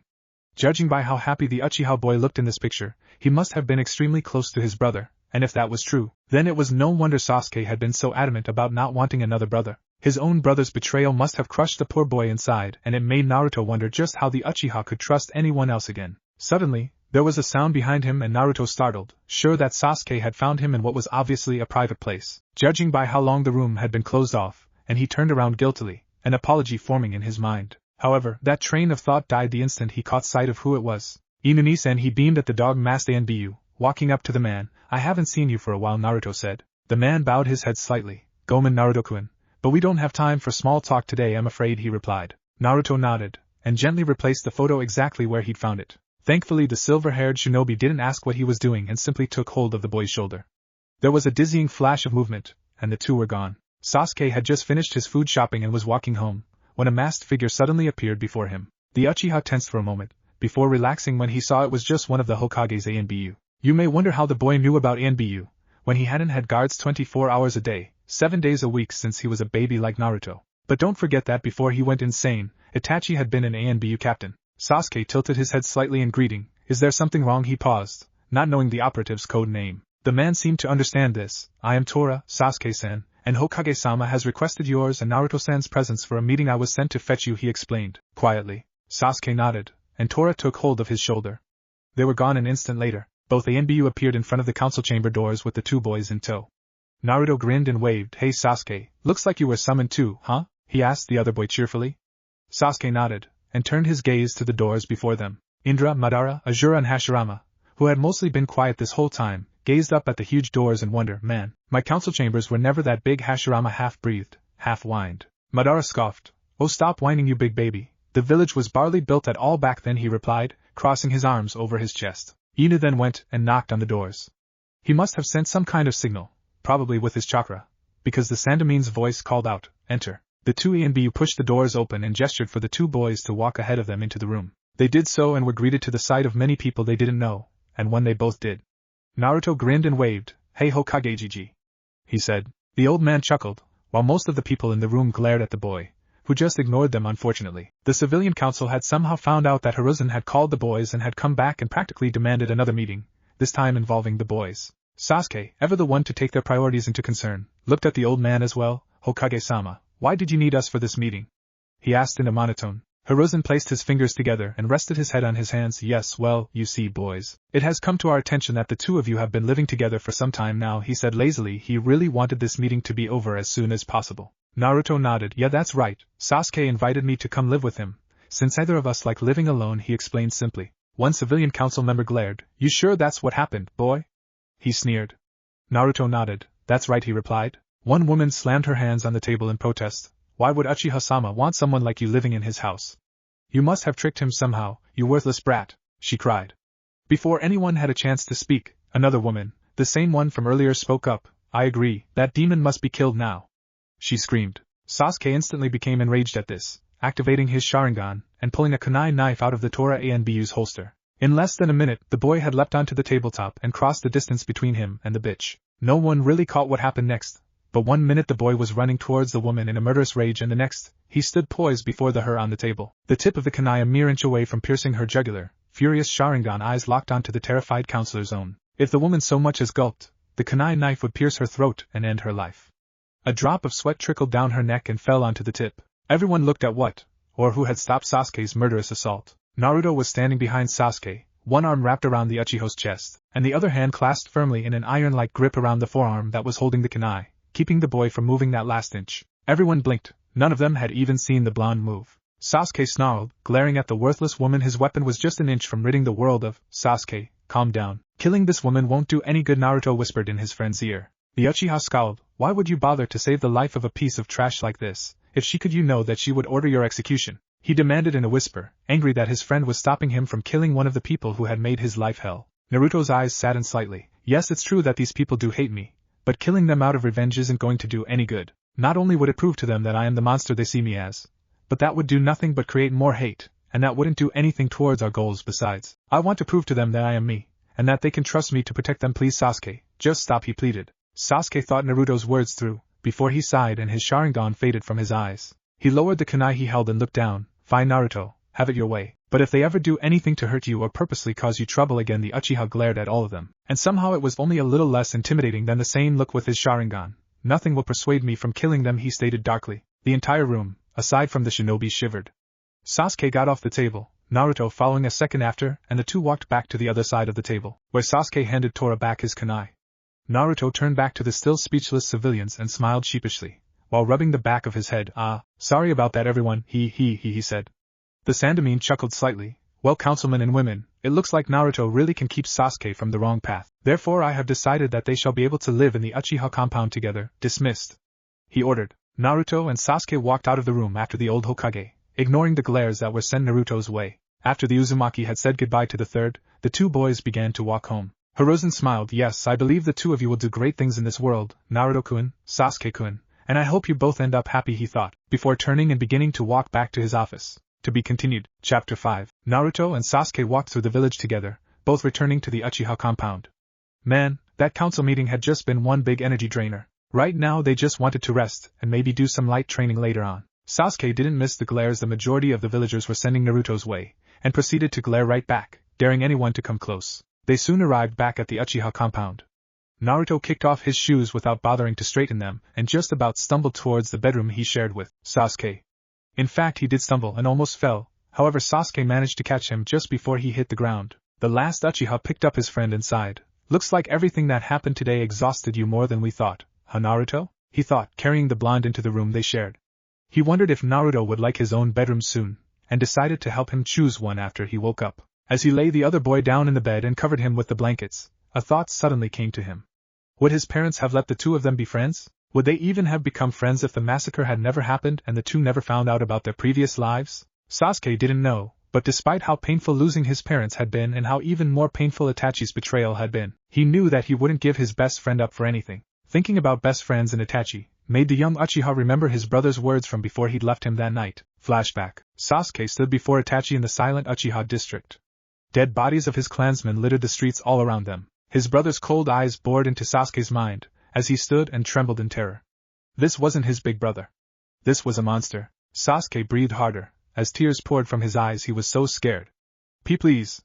Don't kill me, the boy begged. Itachi stared impassively at his little brother. You're not even worth killing, foolish little brother. Sasuke choked on a sob slightly, breathing heavily from fear. If you wish to kill me one day, foster your hatred and despise me surviving in an unsightly manner such as this, by all means flee. Cling to your wretched life. And when you possess the same eyes that I do, come back and kill me. However, there is a catch. Itachi closed his eyes for a moment before he opened them again, his grayish eyes bleeding into blood red while his pupils morphed into a shuriken-like pinwheel shape. Take the life of your best friend, you must kill him, he said, while the wind blew around harshly, whipping their hair into a frenzy and blowing leaves through the air. Sasuke choked with horror, eyes wide. What? That was what his father had meant by special circumstances. That was monstrous, despicable. He would never kill Naruto. Wait, Naruto? Since when was that boy his best friend? No, that didn't matter. All that did matter was that he would kill himself before harming the blonde to gain power like some kind of insane man. Like Itachi. Wait, that meant, you killed Shursui, he gasped, the truth smacking him in the face. His entire body began shaking again. Everything that had happened began swirling inside his head. He felt sick, like he was going to keel over at any minute. All it took was one look into Itachi's Sharingan, and the boy fell to the ground in a dead faint. End flashback. Sasuke slumped forwards, panting and gasping for air, his entire body trembling harshly, and sweat dripping down his face. The boy's vision began swimming and fading in and out again. The arm that he was using to hold himself up was trembling as well, the feelings slowly seeping out of it. His eyes, which had changed to the Sharingan sometime during his reminiscing, began to burn. He looked up at Naruto's face, peaceful as he slept. Itachi's voice rang in his head again, echoing around in his mind. When you possess the same eyes that I do, come back and kill me. However, there is a catch. Take the life of your best friend, you must kill him. Without even being aware of what he was doing, the Uchiha's hand had begun creeping towards Naruto's throat. Some part of his mind was screaming, Stop! Stop! I won't do it! I won't! But that part was drowned out by the voice of his older brother, commanding, so strong that his own will was being overridden. No! No, I won't! I refuse. He couldn't stop. He wasn't strong enough to do it. He only had one choice now, help! He screamed out in his mind, hoping, praying to be heard. I don't want to. I won't do it. The child's hand was now resting on the Uzumaki's throat, pale fingers tightening. Please, I beg you, make me stop. Suddenly Indra was before the boy, and his own Sharingan eyes were boring into his current transmigrants. Release. he ordered, and the black-haired boy felt something shatter in his mind. Sasuke collapsed to the floor, quivering. Soon he began sobbing, then screaming and beating the ground with his fists. The racket woke Naruto, who looked around confusedly, before his eyes rested on the broken form of Sasuke, lying on the ground before him. The blonde shot up and over to the Uchiha, wrapping his arms around the boy, and keeping him from collapsing again. Sasuke continued to scream for a few minutes, while Naruto just held him gently. Soon the screams turned into shattered sobs once more, before finally fading into quiet sniffles again. Once the other boy was stable enough to talk, the Uzumaki leaned back, but Sasuke held tight to his hand, indicating that he needed the physical contact right now. Naruto looked worriedly at the boy he had come to call his best friend. "Are you feeling better?" he whispered, because it was obvious Sasuke wasn't alright. The black-haired boy shivered then nodded. Naruto frowned deeply. "What happened?" he asked, still with a soft voice. However, Sasuke shook his head and tried to speak, but no sound would come out. He swallowed and tried again. "I don't know what happened. 1 minute I'm sitting next to you, watching you rest, the next, my mind goes back to the massacre and I can hear Itachi's voice in my head, telling me to kill you. I tried to fight it, but it was so strong I don't even know what that was." Sasuke sobbed, clutching onto Naruto with all his strength. "I think we may know what happened." Both boys turned around, to see Indra and Madara floating next to Sasuke. Madara looked down slightly. "I knew it was possible, but I had never seen it done or done it myself before," he started, face twisting with shame. Naruto, Sasuke, Asura and Hashirama all stared at the two with slightly horrified curiosity. Indra then took over. "We believe that when Itachi placed you under Tsukuyomi, he also placed a hypnosis genjutsu in your mind, so that if the time ever came that you actually did make a best friend, the genjutsu would take effect, and make you kill that person, thus forcing you to awaken," he explained, but was cut off by the trembling voice of Sasuke. "The Mangekyo Sharingan," he whispered. Madara nodded. "That's basically it, Sasuke," he replied. Sasuke looked down at his hands, the hands that had almost murdered Naruto. He began shaking again, and tears streamed down from his face. "Why?" he asked. Naruto frowned. "He told me he hated me, but did he really hate me that much that he would actually make me kill my best friend if I ever made one? Did he really want me to suffer so much that he would place a genjutsu in my mind that would literally force me to kill the only person I had left, even if I didn't want to?" The boy sobbed uncontrollably. "Why, damn it? Why me? Why the hell did he have to do this? What the hell happened to my big brother to change him into a monster like that?" Sasuke began screaming again, trying to release all the anger, betrayal, pain and guilt as well as a bunch of other emotions that he couldn't name that were tormenting and twisting him up inside. Naruto only watched silently as the other boy cried and screamed. It wasn't right for Sasuke to have to suffer like this, it really wasn't. Despite his near death by his best friend's hands, he couldn't help but feel glad that they found each other when they did. Naruto could imagine the alternate scenario, and he didn't like it one bit. Slowly, Sasuke calmed down, falling onto the bed, his light breathing indicating that he had fallen asleep. "Poor boy, he wore himself out," Hashirama said. Naruto nodded, then lay down next to the other boy and pulled the blanket up over them. "Don't worry, Sasuke," he thought, watching the black-haired boy's exhausted face. "I promise I'll help you slowly." Naruto closed his eyes and fell into a deep dreamless sleep alongside his friend. To be continued. Chapter 6. The next day the two boys woke up around the same time, surprisingly. It was a day off from the academy, and they'd woken up rather late in the day actually. But that was to be expected, what with the exhausting day they'd had yesterday. Sasuke sat up and yawned, while Naruto stretched like a cat. The blonde then yawned and rubbed his eyes, being the more tired of the two. Sasuke looked at the boy then stood up. "You can have a bath first to wake up, Naruto. I'll start making breakfast, okay?" he asked. Naruto nodded and crawled out of bed, searching around for a clean set of clothing. Today he decided to wear his white short-sleeved shirt with the fire symbol on the front as well as on the sides of both sleeves with black three-quarter-length pants. As he took the clothes to the bathroom, Naruto hummed to himself. It was a song he had made up. He called it Shooting Star. Once he got to the bathroom, the blonde made quick work of washing himself and his hair before relaxing for a couple of minutes in the hot water. Once he stepped out of the bathtub again, Naruto felt much more refreshed and awake. After drying himself and getting dressed, the boy happily walked out of the room and into the kitchen, where Sasuke was making breakfast. "I'm done, Sasuke, you can go have a bath now," he said. Sasuke nodded and left the kitchen after letting Naruto know that his breakfast was on the table. Once the two boys had done their morning routine, they decided to go to the park to relax. After all, they could train later. So the Uzumaki and Uchiha walked quietly to the park. Upon noticing his friend's subdued attitude, Sasuke asked the blonde what was wrong. "Oh, it's nothing really except..." Well, Naruto looked down and blushed, twisting the hem of his shirt with his hands, obviously uneasy about something. Sasuke raised an eyebrow at the other boy's behavior. Naruto was never this reluctant to talk about things, especially with him, so there was defiantly something wrong. "What is it?" he asked curiously, wanting to know what would make the Uzumaki so withdrawn. Naruto sighed. "It's just that, tomorrow is my 7th birthday, and how the villagers tend to get a bit more outgoing with their hatred of me. On that day," he explained nervously, rubbing his left arm with his hand, so it might be better if you stayed away from me all day. In fact, I should probably go back to my old apartment, so that they don't wreck your house by accident or something," he finished, looking down at the ground. Everyone was silent and staring at the blonde with wide eyes. Sasuke had stopped and was standing a few steps ahead of the boy, looking back at him with shock written all over his face. He quickly walked back over to Naruto and took him gently by the shoulders. Naruto flinched slightly at the contact but kept his gaze on the ground. "They do what?" he asked slowly, while the blonde bit his lip. "Just what do those people do to you on your birthday, Naruto?" Sasuke asked, trying to keep his temper in check as his imagination went through all the things that the people of the village could have done and would do to his best friend. "They do different things, it all depends on their moods at the time, I guess. Sometimes they chase me, other times they ransack my apartment, and last year they..." Naruto paused, trembling slightly, his breathing getting slightly harder as the blonde clenched his fists. The boy gulped before continuing. "Last year a group of them dragged me out of my apartment at night and chased me, trying to beat me," he finally choked out. Sneaking a peek up at the Uchiha, Naruto could see that Sasuke was livid with pure rage. His pale face had gone even whiter, he clenched his fists so hard that his palms began to bleed and his eyes burst into the Sharingan, the red eyes glowing crimson, the tomos spinning furiously, moving around his pupil so fast that it looked like the small dot in the center was surrounded by a solid ring of black. Before they slowed to a stop, revealing 2 tomo in each eye instead of the 1 in each he previously had, Naruto, eyes wide, could only point and gape at the other boy. Indra filled Sasuke in when he seemed confused. "Your Sharingan just matured, you gained another tomo in each of your eyes, so now you have 2 in each," he explained. Sasuke seemed shocked then smiled.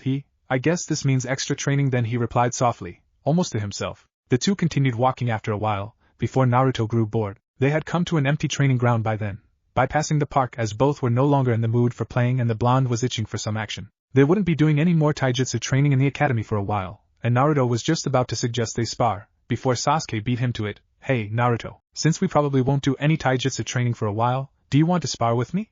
the Uchiha asked, looking for all the world like he couldn't care less. However, Naruto caught the glint in the other boy's eyes that said he really wanted to do this, and since the blonde wanted the same thing, he figured, why not? The Uzumaki grinned. "Sure, do you want to do it like academy sparring, with a ring and stuff?" he asked curiously. At Sasuke's nod, Naruto went about drawing a circle in the dirt that was wide enough to give the two some decent sparring room. As they stood preparing, Hashirama turned to the Uzumaki. "Now Naruto-kun, I think it would be best if you let us help you with this." "No doubt. Indra and Madara will be helping Sasuke-kun with this battle, so it would only be fair if you let us help you as well. After all, a shinobi is supposed to use all of the advantages at his disposal," he explained. The blonde nodded and Hashirama instructed him on which stances to use. Meanwhile, Sasuke was also receiving advice from his previous transmigrants. "Alright Sasuke, I assume you've been taught the Uchiha-style interceptor fist, correct?" Madara asked as the boy nodded. Indra looked at the raven. "I created that style specifically to work most efficiently with my dojutsu. So now that you've awakened your Sharingan, you'll be much more effective with it," the Otsutsuki explained. Sasuke replied simply, "Hi," and activated his Sharingan. As both boys were ready, the two walked up to each other, Indra and Madara hanging back slightly, while Asura and Hashirama floated beside Naruto. The two boys held up their hands in the combat seal. The former showed eye look between them. "Are you both ready?" he asked. Sasuke and Naruto simply nodded.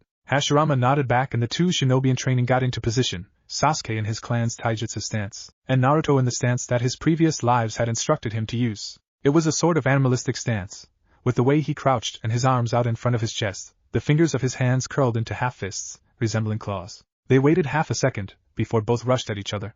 Naruto struck first, sending a strong punch to his friend's head. Sasuke saw the blow coming with his Sharingan, and managed to dodge by moving his head to the side. The young Uchiha then brought his leg up in an attempt to kick the blonde in the head. However, the Uzumaki's fast reflexes due to his younger years allowed him to dodge, but just barely. Instead, Naruto grabbed the leg and threw the other boy over his shoulder, but Sasuke landed on his hands and sprung upright again. This time it was Sasuke who went in for a blow, ducking to the ground and delivering a sweeping kick, knocking his friend's feet out from under him. When he landed, the Uchiha tried to capitalize and land a hit with his elbow into Naruto's stomach, though the Uzumaki rolled away just in time and sprung up, blocking a punch aimed at his chest with his forearm. Although he wasn't fast enough to block the kick his sparring partner aimed at his stomach, it was a strong kick and enough to blow the blonde back towards the edge of the ring. Naruto, though, decided he wasn't going to go down so easily, and used both of his hands and legs to slow his movement, so that he stopped just before he went outside the ring. Using both his legs and arms to give himself more momentum, Naruto then shot towards his friend, rearing his right hand back for a low punch. Sasuke also ran forwards, bringing his left fist back. Both hits connected at the exact same time. Naruto's fist buried itself into Sasuke's stomach, while Sasuke's fist connected hard with Naruto's cheek. Both ninja in training were completely still for a full 20 seconds, before both got blown back at the same time by each other's attacks. Naruto managed to stay upright, however Sasuke got knocked onto the ground and went skidding through the dirt for a few meters before he finally stopped. The blonde stood up. I win, Sasuke, he said with a grin. Sasuke sighed before smiling. Yeah, I guess you do this time, he replied, putting emphasis on the last two words. Naruto pouted. And what is that supposed to mean? He asked, crossing his arms. It means that the next time we spar, I am going to win, Sasuke replied nonchalantly, but with a smirk at the end. Naruto scoffed. Ha! In your dreams, Sasuke, now that I'm on top, there's no way I'm going to lose to you again, he replied haughtily. The two glared at one another, before both began laughing. That is until Sasuke cringed in on himself, holding his stomach in pain. Naruto ran over to his friend when he saw this. Sasuke, are you okay? He asked, kneeling down next to the boy and looking him over in worry. The Uchiha grinned slightly. Yeah, I'm fine, he replied with bravado, before wincing again. Naruto's eyes widened, before his entire demeanor turned serious. Let me see, he said, a no-nonsense tone in his voice. The Uchiha grinned half-heartedly. Hey, come on. I'm fine, he said again, gripping his stomach the next second. The Uzumaki rolled his eyes. Yes, I can tell. And I'm a Hyuga, let me see, team, he replied sarcastically, a more serious expression on his face than Sasuke had ever seen. Sasuke sighed, but relented, letting the blonde raise his shirt, wincing a little again. Naruto frowned, gently moving the cloth out of the way to see a nasty bruise forming on the pale flesh of his best friend's stomach. The blonde cringed, now feeling extremely guilty he hadn't meant to hit the boy that hard. Sasuke, I'm sorry, he replied softly, looking down. Sasuke sighed. It's okay, both of us kind of went too far in that spar. Speaking of which, how's your cheek? The boy asked. Naruto touched his cheek where he'd been punched, only to feel it all healed. Fine, he replied, still looking on in worry, gently running his hand over the bruise. Sasuke, are you? He was cut off, however, when the other boy choked and pushed his hand away. Don't, he ordered. A cheeky grin formed on Naruto's face, and he immediately changed his question. Sasuke, are you ticklish? He asked instead. Sasuke blushed and looked away indignantly. Naruto tilted his head, squinting his eyes in a way that Indra remembered from Asura, the look saying, yeah, you are. Naruto's grin soon faded, however. While I would like to take advantage of this discovery, I don't want to hurt you by making you strain muscles that are already bruised, he said, standing up and helping the other boy up as well. I'm not sure what we should do. I don't think that's bad enough to go to the hospital, but I also think it's a bit too serious to just treat with an ice pack, he said, cupping his chin as he thought about what was the more appropriate action. Sasuke huffed. Why don't we try the ice pack first, and then if it's still hurt, we can check it out at the hospital later, he suggested. Naruto smiled. That sounds good, he acquiesced with a nod.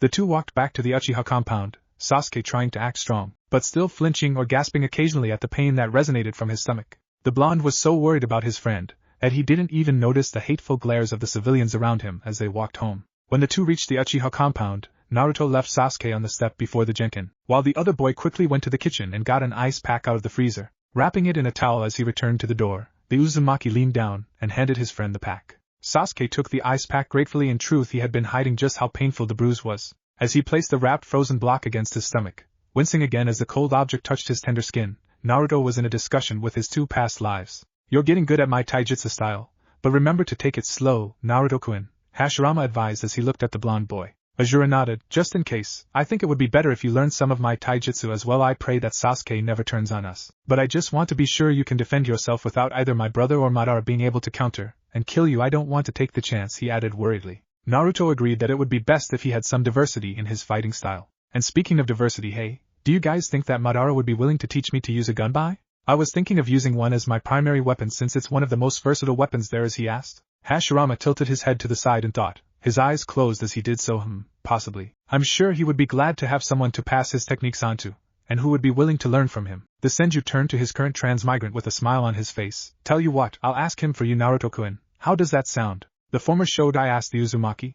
Naruto grinned. Thanks, Hashirama, he replied cheerfully. It was time to start training seriously. To be continued. Chapter 7. It was a day later, October 10th, and Naruto's 7th birthday. As the two boys walked back from the academy, Naruto tried his best to ignore the glares sent his way. There were only very few people glaring at him, however. Thanks to the boy he could now call his best friend, Sasuke Uchiha. The other boy was sending his own heated glare at anyone and everyone who stared at them. Sasuke, upon finding out what usually happened on the blonde's birthday, and that today was his birthday, had decided to organize his own day for his friend. He'd kept it a secret, so Naruto had no idea what was happening today. Okay, we're here, the Uchiha said. Naruto looked up, and his eyes widened. They were at Ichiraku Ramen. The entire stand was decorated with orange streamers, and balloons adorned with the Uzumaki swirl were tied to the roof, floating in the air above the stand. Naruto was pulled out of his shock when Tuchi and Ayam walked out onto the street, the old man holding a covered pot filled with something that smelled deliciously like miso pork ramen, his favorite, Happy Birthday Naruto/Kun, the two ramen chefs and Sasuke, along with Asura, Hashirama, and surprisingly, even Madara and Indra cried at once. The blonde turned wide blue eyes to Sasuke. You set all this up for me? He asked in awe. The Uchiha nodded. Of course. Did you really think I wouldn't do anything, or I would just leave you alone today? You're my best friend Naruto. I was happy to do this. Besides, you deserve it. He smiled slightly. I am, and Tsuchi nodded. That's right Naruto-kun. Now, let's sit down and eat before the ramen gets cold. Naruto grinned hugely and nodded. After the special birthday ramen was finished, most of which was eaten by Naruto, though no one really minded, it was time for presents. Tsuchi went first, giving the blonde a year's supply of free ramen coupons. Next was Ayam. She had gotten Naruto a book titled, A History of the Most Powerful Shinobi of Konoha, knowing that he loved to learn about the previous Hokage, among other famous ninja. Naruto beamed at her, holding the book close. Sasuke went next. Here he said, handing the Uzumaki a large wrapped package. After he opened it, Naruto fist pumped in enthusiasm. It was a large, but not too big, dark blue gun with red around the edges and the Uzumaki spiral on the front. Picking it up and giving it a practice swing, he found it to be slightly heavy, but perfect for when he would graduate. Turning to his best friend, he grinned so large that his eyes were closed. Thanks Sasuke, he exclaimed. Suddenly Hinata Hyuga appeared in the entrance. Am I late? She asked shyly. After spending so much time with the blonde and Sasuke, Hinata had lost her stutter, but was still shy, quiet, and gentle. Tsuchi smiled. Not at all. Come in little one, he replied.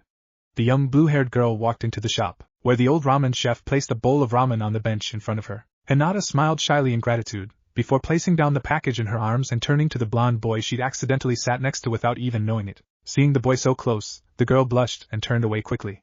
Naruto quirked an eyebrow. Hey, you're all red. Hinata, are you alright? He asked, leaning in even closer. Everyone there had to hold back their laughter at the scene in front of them. Hashirama sighed and shook his head, while Asura facepalmed himself. I'm going to have to teach him about girls, the former Shogai said to himself, while the Otsutsuki nodded in agreement. Naruto-kun, Hashirama said, I don't think you getting so close to her is going to help her feel better. Remember what I told you about personal space? He asked. Naruto mentally nodded his head, and turned away from the heiress, giving the girl enough time to calm herself down. A few minutes later, Hinata had calmed down enough to present the blonde with his gift. It was a square package wrapped in orange wrapping paper. Naruto took it carefully, surprising the Hyuga. He unwrapped it just as gently, and was surprised with what the blue-haired girl had gotten him. It was a specific set of clothes. They resembled a sage's attire, with long sleeves that widened at the ends. They were mostly yellow with orange in specific places. Turning it over, he was even more surprised when he was met with the same pattern that decorated the back of the Sage of the Six Paths outfit, that is the red Rinnegan symbol, with 3 rows of 3 red Magatama under that. Naruto looked to Hinata with wide eyes, as did Asura and Indra. Where did you get this pattern from, Hinata-chan?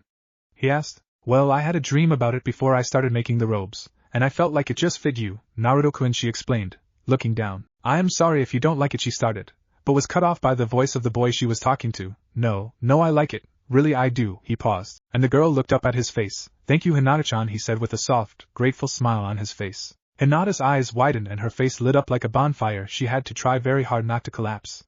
Afterwards, everyone finished the ramen and Ayam brought out the cake. Since they had to get to the academy, Naruto blew the candles out and made his wish, and then Tsuchi cut the cake into 6 pieces, 1 for himself, 1 for Ayam, 1 for Sasuke, who, despite not liking sweets that much, took the piece of cake anyway, 1 for Hinata, 1 for Naruto and, on the blonde's insistence, 1 for the Sandaime, Hiruzen Sarutobi. Naruto had intended to keep the cake in the fridge at home, then give it to the old man tomorrow, but just as he took the ramen takeaway container with the cake in it, a familiar voice called from the doorway. Sorry I'm late everyone, but I had some things I had to deal with this morning. Naruto lit up at the voice, spinning around to see the old Hokage standing in the doorway with a gentle smile on his face. GG!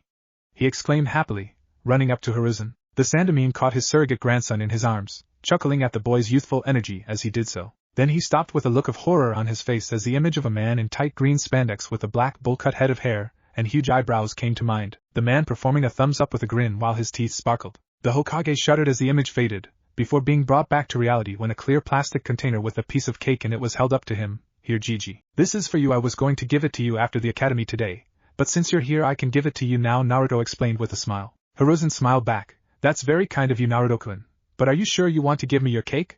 He asked. The Uzumaki nodded. Hi Tochiji-san, I am Nei-chan, Sasuke, Hinata-chan and I already had ours, so here you go, he said cheerfully. The Sandaime took the container. Thank you very much for the cake, Naruto-kun. I'll have it for morning tea. The old man took a small wrapped package out of a pocket of his robes. Here, this is for you. Happy birthday, Naruto-kun, he said cheerfully, handing the package to the boy. Thank you Hokage Gigi.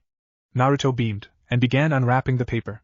After it was fully unwrapped, the boy looked at what he held. It was a small book, with 2 different shades of gray on the front, one around the border, and one in the middle of the front cover. Written in black kanji on the front of the book was the title. Tales of a Gutsy Ninja, he read out loud. The Hokage, sensing the question that the boy wanted to ask, began to speak. The main character of that book has the same name as you, Naruto-kun. He paused as the blonde looked up at him with wide eyes. Your father loved that book and admired the main character so much, that he and your mother named you after him, in the hopes that you'd become a great shinobi, just like the hero of that book, he explained softly. Naruto looked down to the book he held again, and gently stroked the front cover. Even if he didn't know much about his parents, he now knew that the book he held had been his Tusan's favorite, and that both he and his mother had wanted him to be a hero, just like the one from the book. It wasn't a lot, but it showed that his parents had loved and believed in him, and for now, that was enough. The blonde held the book to his chest and crossed his arms over it, smiling down at his lap. I promise, I will be a hero, and I will save this world, Ji-chan, Tusan, Ka-chan, he promised, looking up at the old man with a fire burning in his eyes, determination lighting them. The Sandamin smiled and nodded. I know you will, Naruto-kun, I know you will, he replied softly. After that the third had to return to work, and the 3 academy students left the ramen stand, waving goodbye to the owners, and going on their way to the academy. They would save this world and bring peace to it, no matter what. To be continued. Chapter 8. It had been a few days since Naruto turned 7 years old. The boy was currently engrossed in reading the Tales of a Gutsy Ninja. Ever since the third had given it to him, he had read it at least 6 times. In that time it had become his favorite book, not only because the main characters shared his name, or because their personalities were similar, though those things added to his love of the story. No, it was because of the storyline itself. It was about the main character, Naruto Musabi's goal of bringing peace to the world and ending the curse that Naruto connected to the hatred of the world that was present. Now, to the boy, it was almost like the book was written specifically for him. As he let himself fall into the story, he pictured himself in the same situation as Naruto. Naruto's imagination. Kunai clashed and sparks and clangs echoed through the forest. A blonde and green blur leapt to hide behind a tree. The figure stood there panting and trying to catch his breath. He was dressed in a green flak jacket and black pants. The person was fairly tall. He had blonde spiky hair, azure blue eyes and 3 whisker-like birthmarks on each cheek. The evil ninja that he was fighting laughed. Just give up, you'll never be able to beat me, he exclaimed, clenching the sharp-pointed black rod he held in his hand. The man put his hand into the weapon pouch at his hip and brought out 2 papier-mâché smoke bombs. Give up, on me giving up, he called. The man threw the smoke bombs out into the open. As soon as they impacted with the ground, the balls exploded into white smoke that clouded the evil ninja's vision. The sound of clashing metal was heard, and sparks could be seen, before there was a loud thump that sounded much like a body hitting the ground. When the smoke cleared, the blonde man was seen standing and panting over his defeated opponent. The unknown shinobi slowly lifted his head from the dirt. Even if you kill me, others will attack the village. There will never be true peace in this cursed shinobi world. He managed to get out. The man stood there looking down at his opponent. Maybe not now, but I will end that curse. If there's such a thing as peace, I'll find it. I'll never give up, he exclaimed with conviction. The defeated man lifted his head a little more. Who are you? He asked. The other man lifted his hand. My name is Naruto. The blonde boy was snapped out of his reading by his friend's voice. He looked up. Yeah? He called back. Sasuke opened the door and poked his head into the room. Breakfast is ready. Luckily we don't have the academy today, he replied. Naruto nodded, placing his bookmark in the book to save the page. The Uchiha raised an eyebrow. Reading that book again? That's what? The 20th time you've read it already?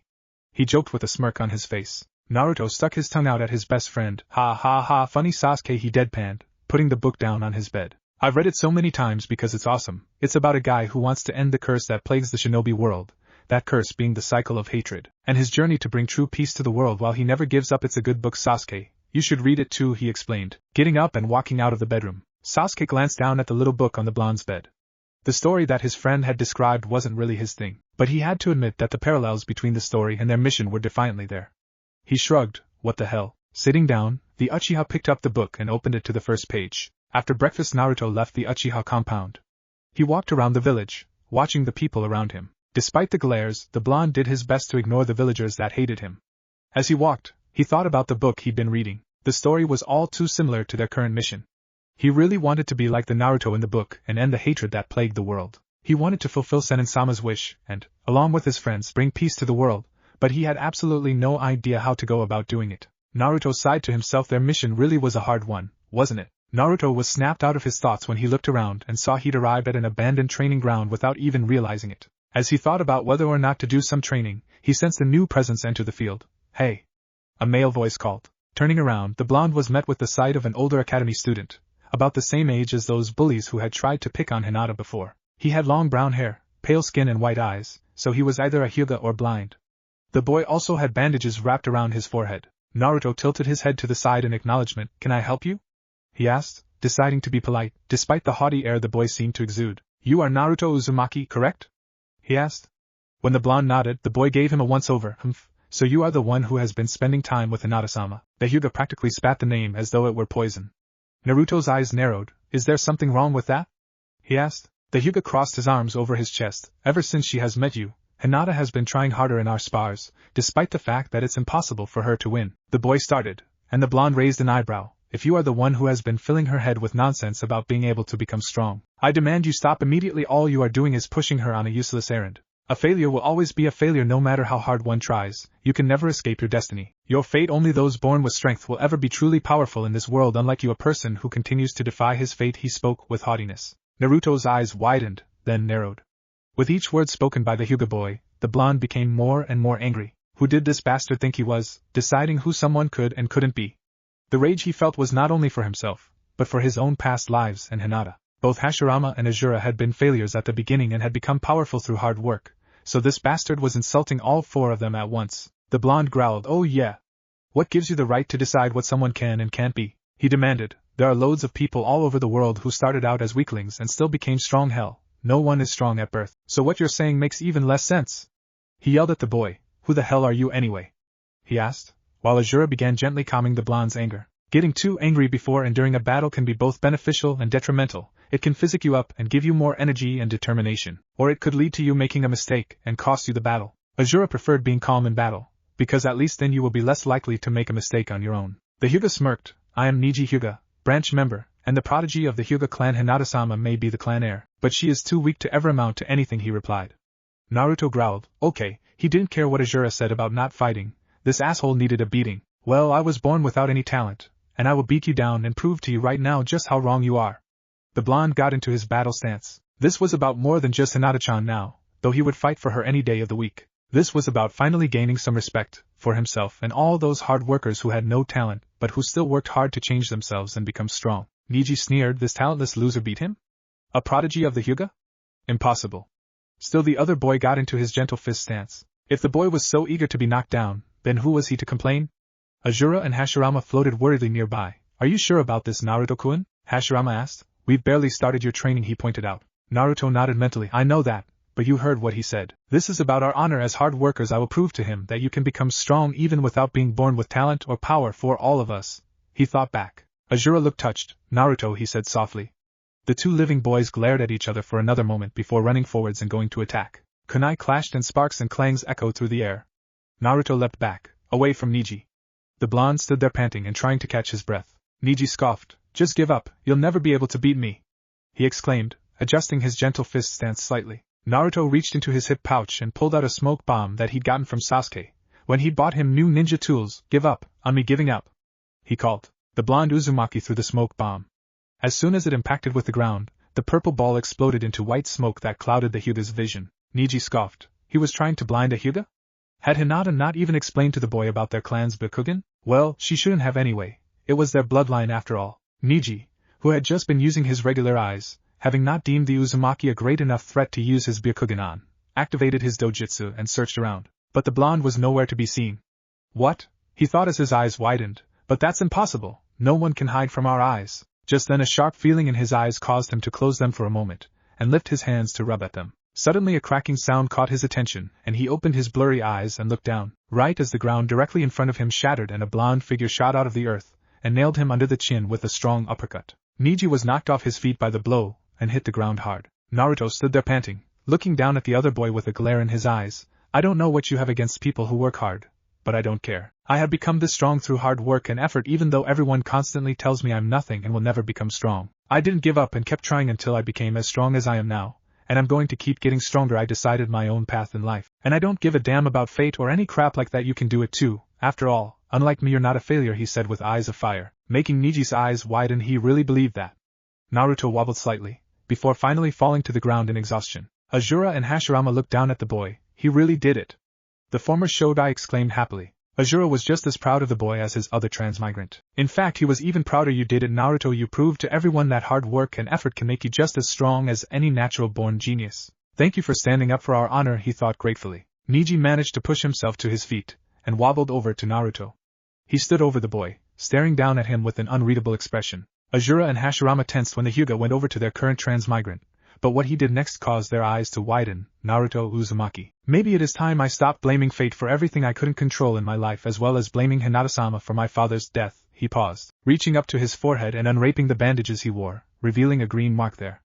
It was a small X with 2 lines going out from it. The ends of the lines were curved over, the one closest to the X on the left side was curved over the top, with the opposite end of that one curved on the bottom. The right one was the opposite of that. The end near the cross was curved over the bottom, and the other end was curved at the top. After all, even with this curse mark ensuring that I must die to protect Hinata-sama, that doesn't mean I can't live the rest of my life until then in my own way, he said to himself, before smiling a small smile. After that, he rewrapped the bandages and bent down. The older boy picked up the unconscious blonde and placed him on his back. Neji knew that the Uzumaki, no, Naruto lived with the last Uchiha in the other boy's clan compound. Once he got there, the Hyuga placed Naruto down in front of the door to the compound, writing a letter addressed to the blonde and tucking it in his sash. He stood up and walked away then. Sasuke placed the book down on Naruto's bed. The other boy should have been back by now. The Uchiha went to go look for his friend. He was a little worried. After putting his shoes on, Sasuke opened the door of his house. While walking towards the gate of his clan compound, he couldn't help but wonder what the Uzumaki was doing. However, as he walked out of the gate, Indra spoke up. Look, Sasuke, he said, pointing at something to the left of the boy. Sasuke turned to look where his original incarnation was pointing, and gasped when he saw the very boy he was about to start looking for sitting against the gate, unconscious. Naruto!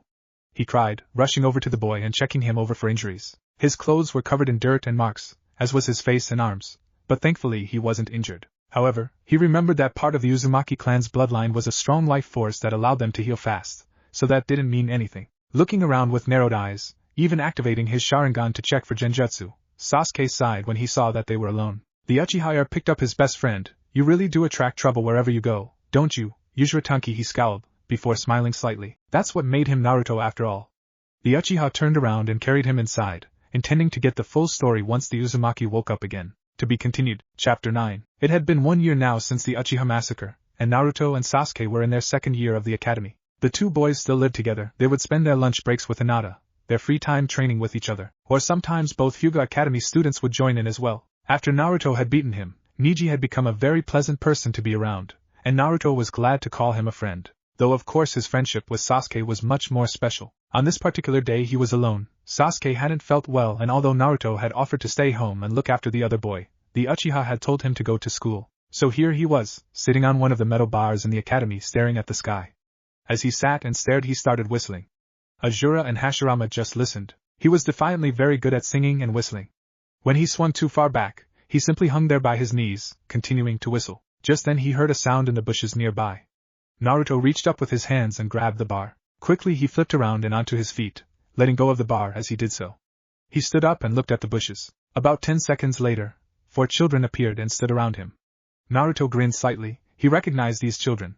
They were in his class at the academy. One of them was Sakura Haruno, a girl with short pink hair and green eyes. The other 3, as far as he knew, had always been friends. Shikamaru Nara was the heir of the Nara clan, and a true genius. Naruto knew that, despite the fact that he was too lazy to actually do any work, the boy was one of the smartest people in the village. Choji Akimichi was a round boy who was very kind most of the time, and didn't like to hurt anyone, even during academy spars. And the last member of the group was a girl with short platinum blonde hair and aquamarine eyes, Aino Yamanaka, the Yamanaka heir. Hey guys, what's up? He asked cheerfully. However, his good mood dimmed when he saw the way they were looking at him. It was the same way most people always looked at him, especially Ino. The blonde girl was the first to speak up, placing her hands on her hips in a bossy fashion. Alright Naruto, where is he? She demanded. Naruto frowned. Where is who? He asked. He really had no idea what she was talking about. You know, Yoda! She exclaimed. The spiky-haired blonde shook his head in confusion. I don't know any Yoda, he replied sincerely. Sakura spoke up then, talking to everyone else. Well, we had better find him soon. He doesn't know his way around and could probably get lost pretty easily around here, she stated. Aino turned to the other girl. Yeah, if we don't find him soon, something bad might happen, she said worriedly. Naruto's eyes widened, and he looked down. So this Yoda is an outsider then, he said softly.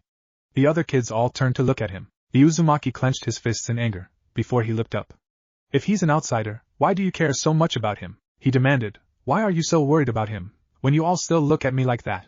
He yelled before he stormed off. Asura and Hashirama tried to calm him down, but the blonde boy was far too upset to listen.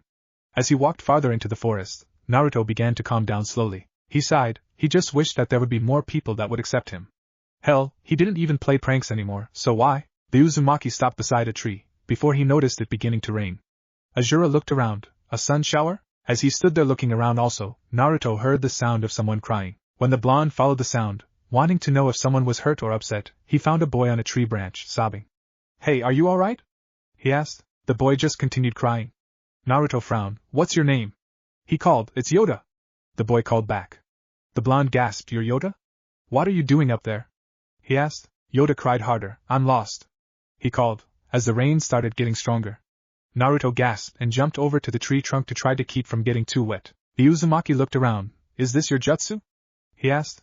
Naruto looked down as he remembered the other children and their attitudes towards him. Everyone accepted you so easily. I wish it was like that for me. He narrowed his eyes in sadness. Most people look down on me and ignore me. All I want is for people to accept and like me for who I am. But it seems like I have to struggle for everything I have. Whether it's attention, recognition, acceptance, anything dash. Hey! He jumped slightly when a voice called out from right behind him. Turning, Naruto saw Yoda standing behind the tree he was leaning on. I remember you. You were sitting on the metal pole before, going, fu fu fu, he said, imitating whistling without being able to do it. Naruto nodded, not really understanding where the boy was going with this. Yoda became excited. So I want to learn how to. When you whistled you weren't alone or sad, I want to be able to do that. He exclaimed. Naruto shook his head. Even though he was never really alone anymore, it was still hard. I wasn't really. I was just pretending that I wasn't alone by whistling, he replied solemnly. Yoda nodded. I want to be able to pretend as well. Please teach me. He begged. The blonde smiled slightly. Alright, I'll teach you, he agreed. So the two sat and Naruto taught Yoda how to whistle. After a while he got it, and he was able to whistle fine by himself. As the boy whistled, Naruto noticed that the wind was blowing around them. I see, when you're happy the wind blows, Yoda, he thought to himself with a smile. Yoda looked over at the blonde. Hey Naruto, he said, as he placed his hand on the boy's shoulder. The blonde looked at the slightly younger boy as he whistled again. You are my friend, he said happily, grinning and giggling after he had said it. Naruto looked happy that someone willingly wanted to be his friend without any special circumstances. Suddenly they heard small yips nearby. Hey, there you are! A male voice called out angrily. Naruto looked to see the Inuzuka heir, Kiba, and his ninja hound, a puppy named Akamaru, running up. Both looked worse for wear. They were covered in marks and dirt, and Kiba's clothes, usually not so tidy because the boy liked to roughhouse, were even worse, torn in several places. Yoda, seeing them, jumped up. No! No! I don't like dogs! He yelled angrily. Suddenly purple lightning shot down from the sky and hit close to where Kiba and Akamaru were, sending dust everywhere, and the feral-looking boy and his partner went flying backwards.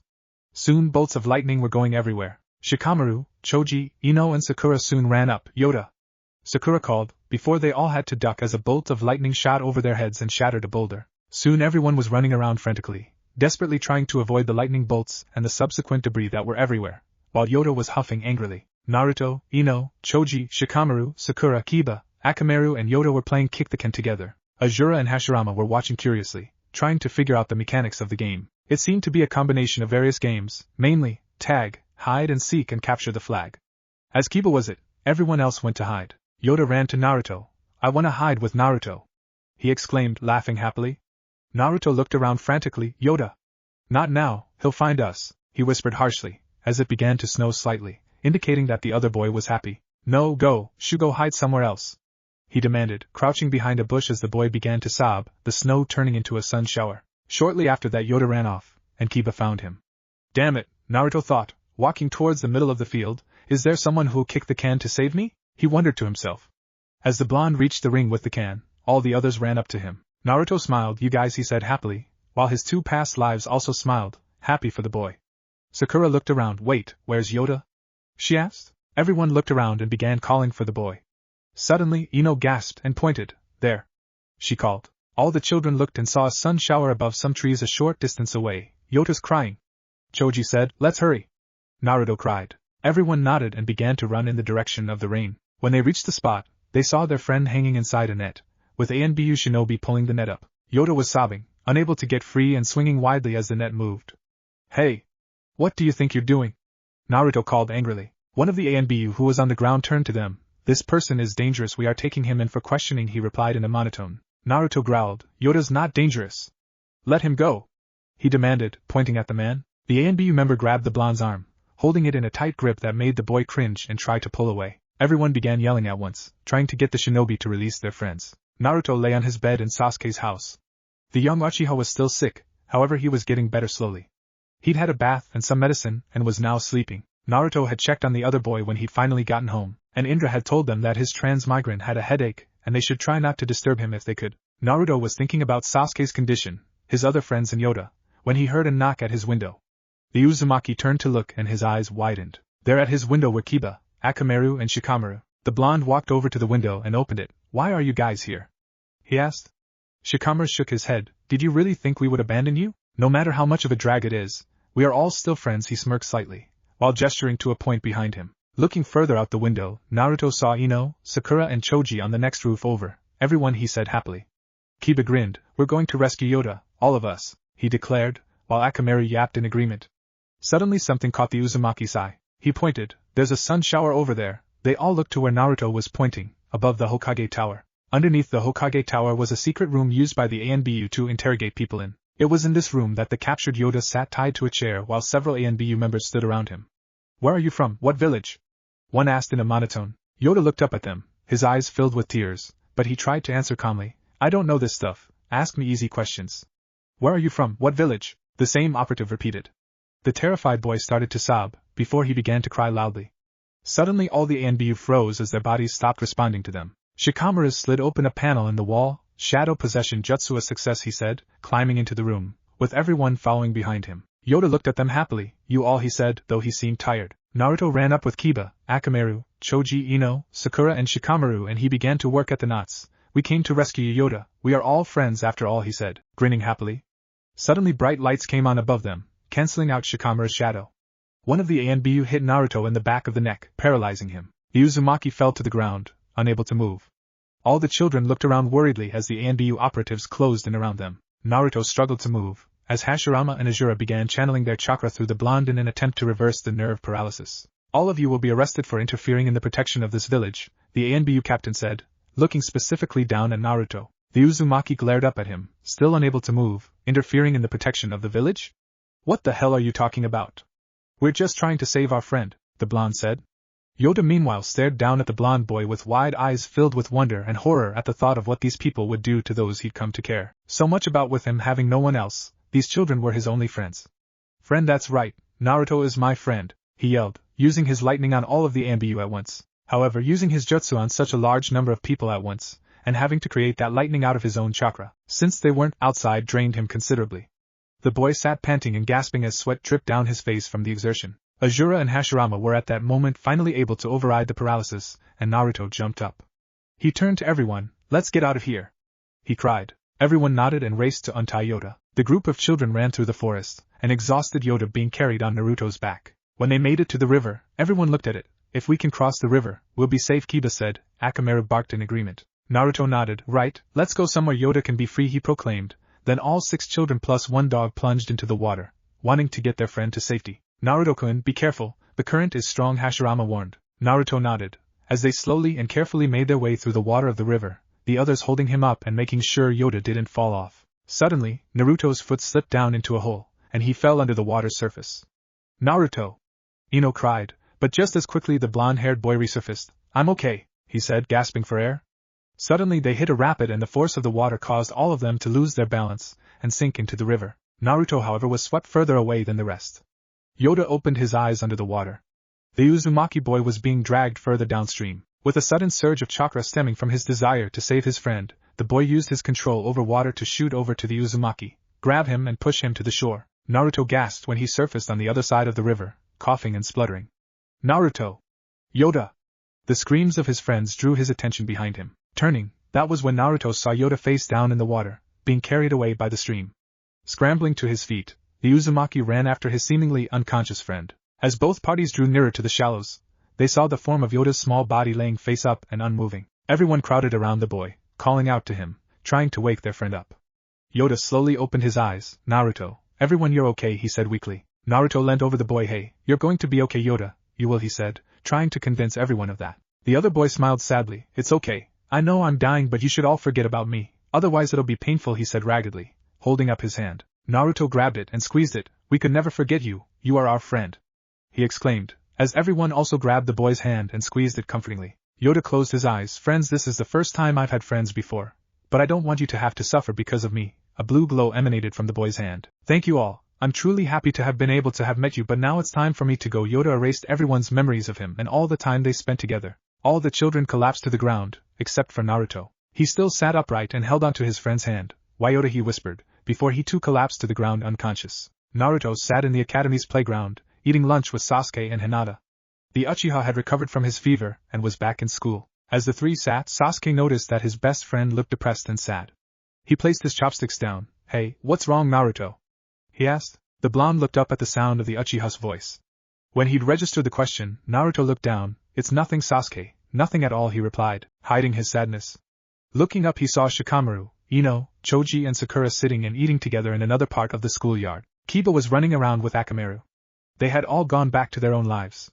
Yoda had erased their memories of him and the fact that they were all friends from their minds. But because of Asura and Hashirama's interference, the blonde had been able to keep his memories. However, in some ways this was more painful, because he was the only one of them that remembered that they had all been friends. And it hurt that everyone else had forgotten him again. It felt like his bond with his other friends had been broken. It wasn't broken, because you still remember you were able to become friends with them once before.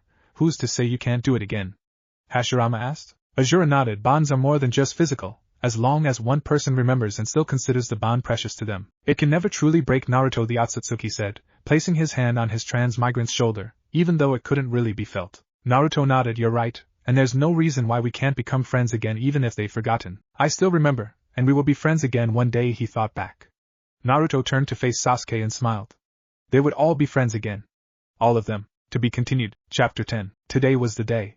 The day of the academy graduation exam for Naruto's class. Both Naruto and Sasuke were 12 years old now, and as they sat in their classroom waiting with everyone for the exam to begin, Naruto couldn't sit still. Hashirama laughed at his transmigrant's excitement. He supposed it was to be expected. There was no doubt in either Naruto or Sasuke's minds that they would graduate today and become genin, and even though he didn't show his excitement outwardly like his friend, Sasuke was just as excited as he was. Naruto turned to him. Today's the day, Sasuke. Today is when we officially become shinobi and can actually get out there, he exclaimed. The Uchiha smiled slightly. Calm down, Uzuratanki. We still have to pass first, he replied. Naruto mock glared at his best friend. Despite what he said, Naruto knew that the other boy had the utmost faith that they would both graduate today. After all of their training, how could they not?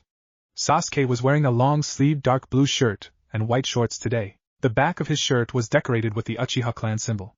Naruto, however, was wearing the clothes Hinata had given him for his 8th birthday. According to the Hyuga girl, the clothes she'd made him had special seals sewn into them that enlarged the outfit as he grew, so that he could still wear them now. The seals also had a self-repair function, though where she'd gotten the seals from, he had no clue. Strapped to his back was the gunbai he'd gotten from Sasuke for the same birthday, and he'd decided to grow his hair out like Madara's. There was something about long hair that he just liked. Iruka-sensei came in and called the next person in. Hinata. Hyuga said. Girl straightened and stood up from her seat. She looked over at Naruto, who gave her a thumbs up. Go for it, Hinata-chan, he called with a grin. Hinata gave him a small smile in return, and proceeded after their sensei. Sasuke looked over to the blonde. Are you nervous for her? He asked. Naruto turned to face the Uchiha. No way, Hinata-chan's got this, but I think you should be nervous, he replied, gesturing to the other boy's right. Sitting next to Sasuke was one of his biggest fangirls in the academy, Sakura Haruno. The pink-haired girl had already had her test and passed, as she sat on Sasuke's other side with a red leaf headband on the top of her head, in the same place she used to wear her ribbon.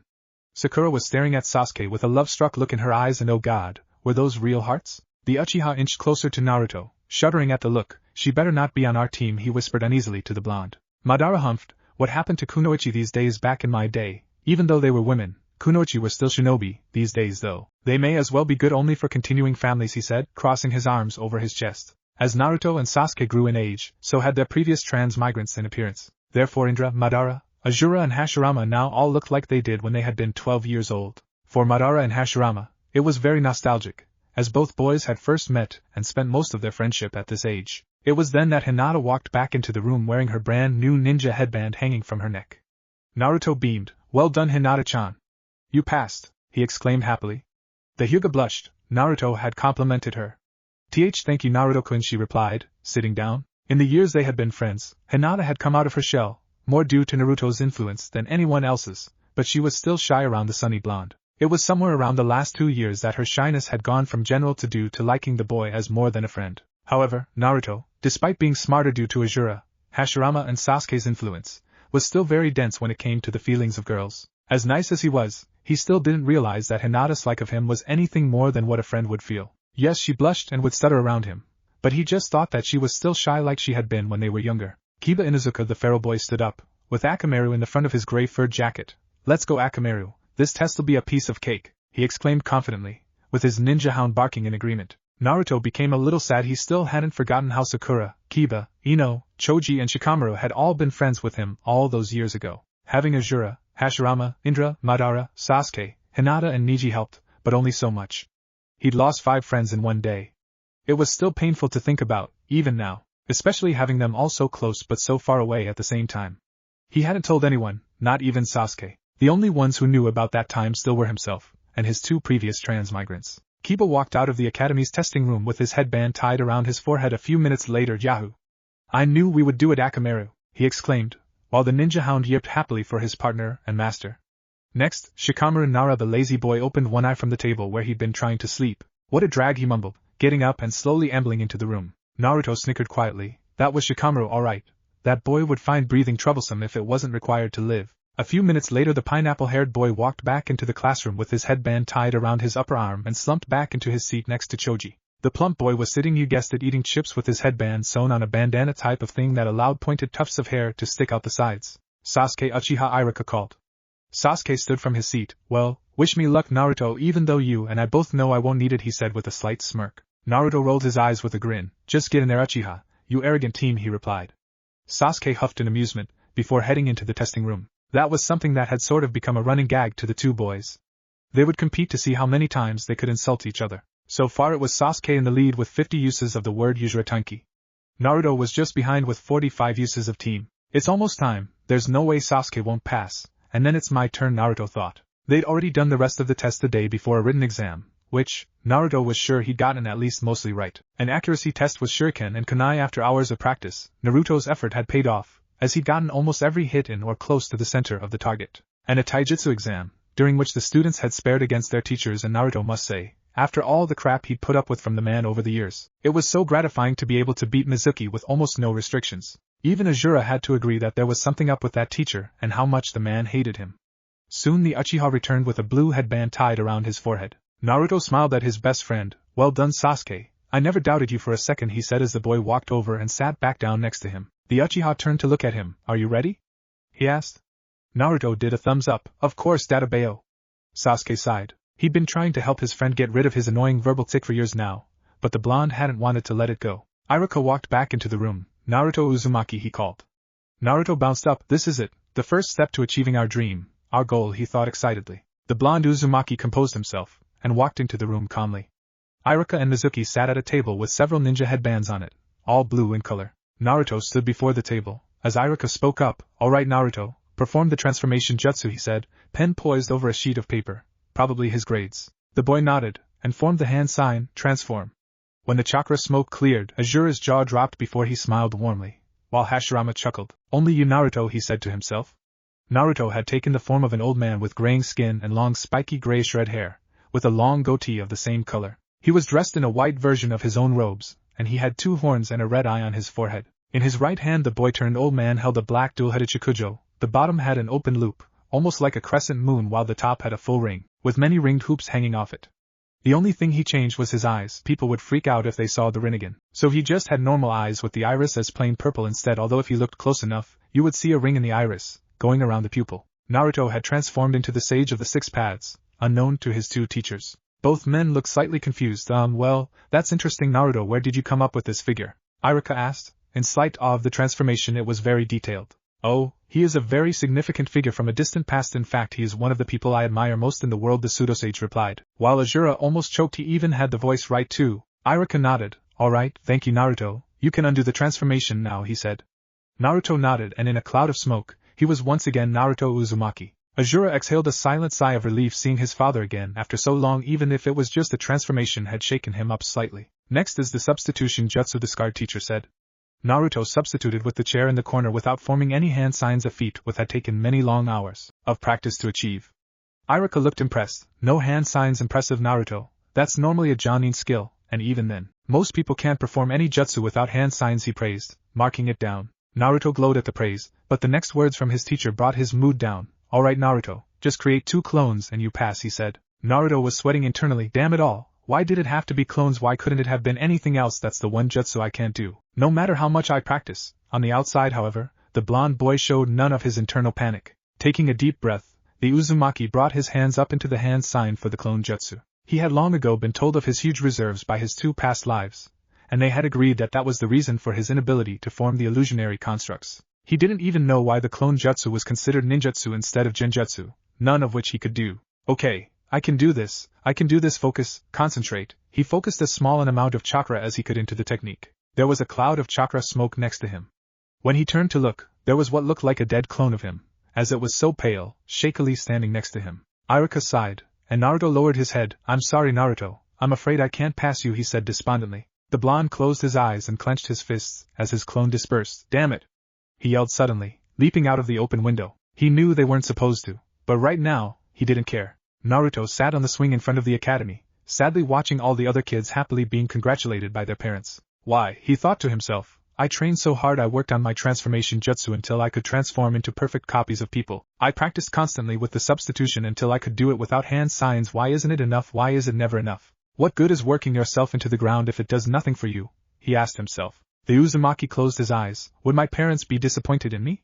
Disappointed that I didn't pass? I was the only one who failed this year's graduating class, and now I'll have to be held back. Sasuke will be put on a different team, Hinata to hell. By the time I do graduate, they might have made it to Chunin and always be away on missions, while I get left behind, always weak, always a burden. We won't be able to bring peace, because I'll just be the weakling that everyone forgot about. Naruto felt tears come to his eyes, and he clenched the ropes of the swing. Go away, Sasuke, he said when he felt the other boy come up behind him. Sasuke stared at the blonde sadly. They should have let you pass, Naruto.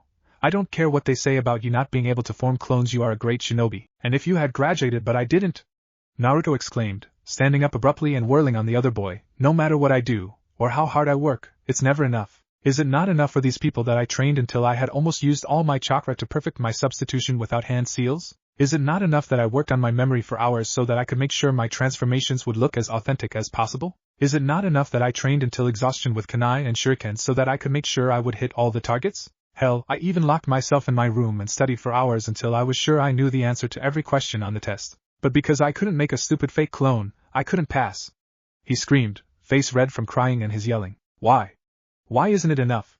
Why am I never good enough for these people?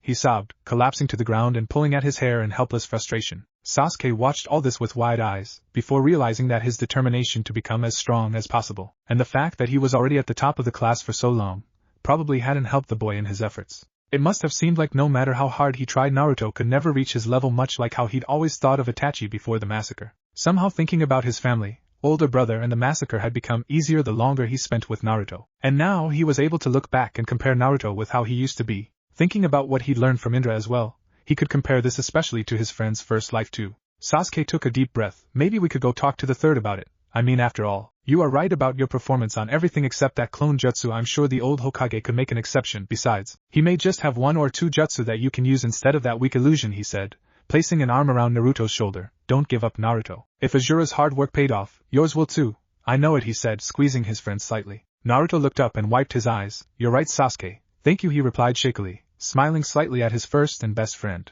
The Uchiha nodded and helped the blonde up. Then the 2 boys left to go to the Hokage tower. A short distance away stood a single figure. The man had watched the whole thing with a gleeful smirk and was about to go up to the demon, when that Uchiha had got to him first. Now the 2 were going to the Hokage tower, and were going to ruin all his plans. Oh well, if he couldn't have a scapegoat, then he would just have to commit the deed on his own. The white-haired instructor known as Mizuki smirked. He would retrieve the forbidden scroll for Lord Orochimaru, and get his well-deserved power no matter what. Meanwhile, Naruto and Sasuke had just arrived at the Hokage tower and walked inside. Sasuke hadn't really been to the Hokage tower before, and didn't know his way around, but Naruto did. Leading his friend past the scowling woman that was the Hokage's secretary, the blonde boy walked up to the Hokage's office and knocked on the door. Hearing a "come in" from the other side of the door, Naruto burst in with all his usual flair, making both the Sandaime and Sasuke chuckle. Hey Gigi, the Uzumaki called happily, running up to the man. Hiruzen hugged the boy who was like a second, or technically first grandson to him, "Hello Naruto-kun, Sasuke-kun," he said to both Naruto and Sasuke. The black-haired boy nodded and walked up to his leader's desk. The old man smiled at seeing the headband tied around the Uchiha's forehead. "Ah, I see you managed to graduate. Sasuke-kun, congratulations," he said. Sasuke gave a small smile back. "Thank you, Hokage-sama. But that's actually what we've come to talk about," he explained, sitting down on one of the two chairs set up in front of the desk. The black-haired boy blinked. If he didn't know better, he could swear the aged leader had known they were coming. Naruto pouted as he sat down as well. "I failed the graduation exam even though I trained really hard," he said, crossing his arms over his chest with a scowl. "And I passed almost everything too," he complained.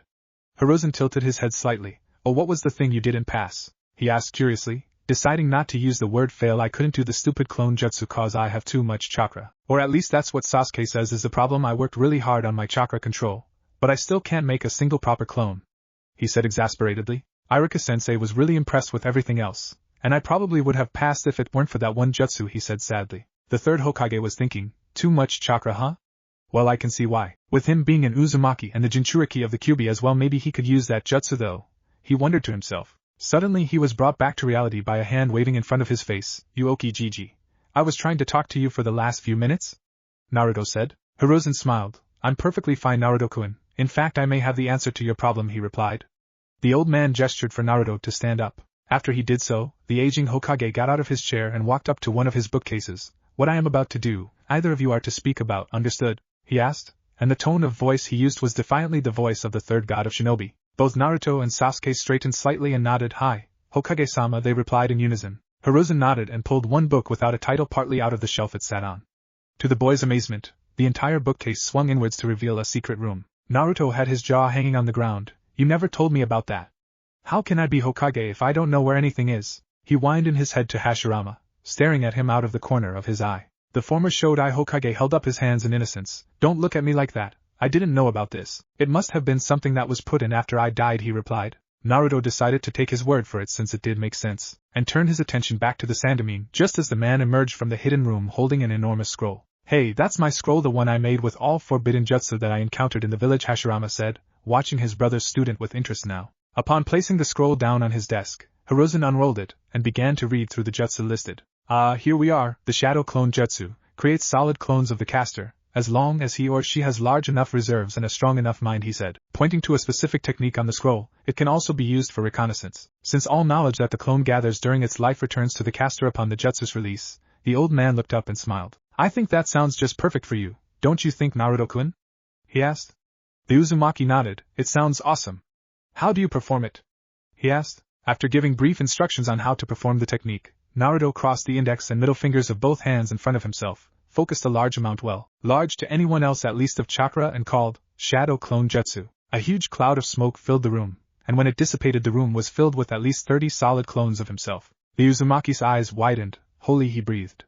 Everyone's eyes were wide as it sunk in just how many clones the boy could make. "That was the smallest amount of chakra I could channel," Naruto breathed, before fist pumping the air in excitement. "I did it!" he exclaimed, as he dismissed all of his clones. The third smiled, then called out, "Come in." The two boys looked at him in confusion for a moment, before the door to the office opened and Iruka walked in. Naruto grinned. "Iruka-sensei!" he cried, running up to the man. "Did you see that? I did it!" he exclaimed.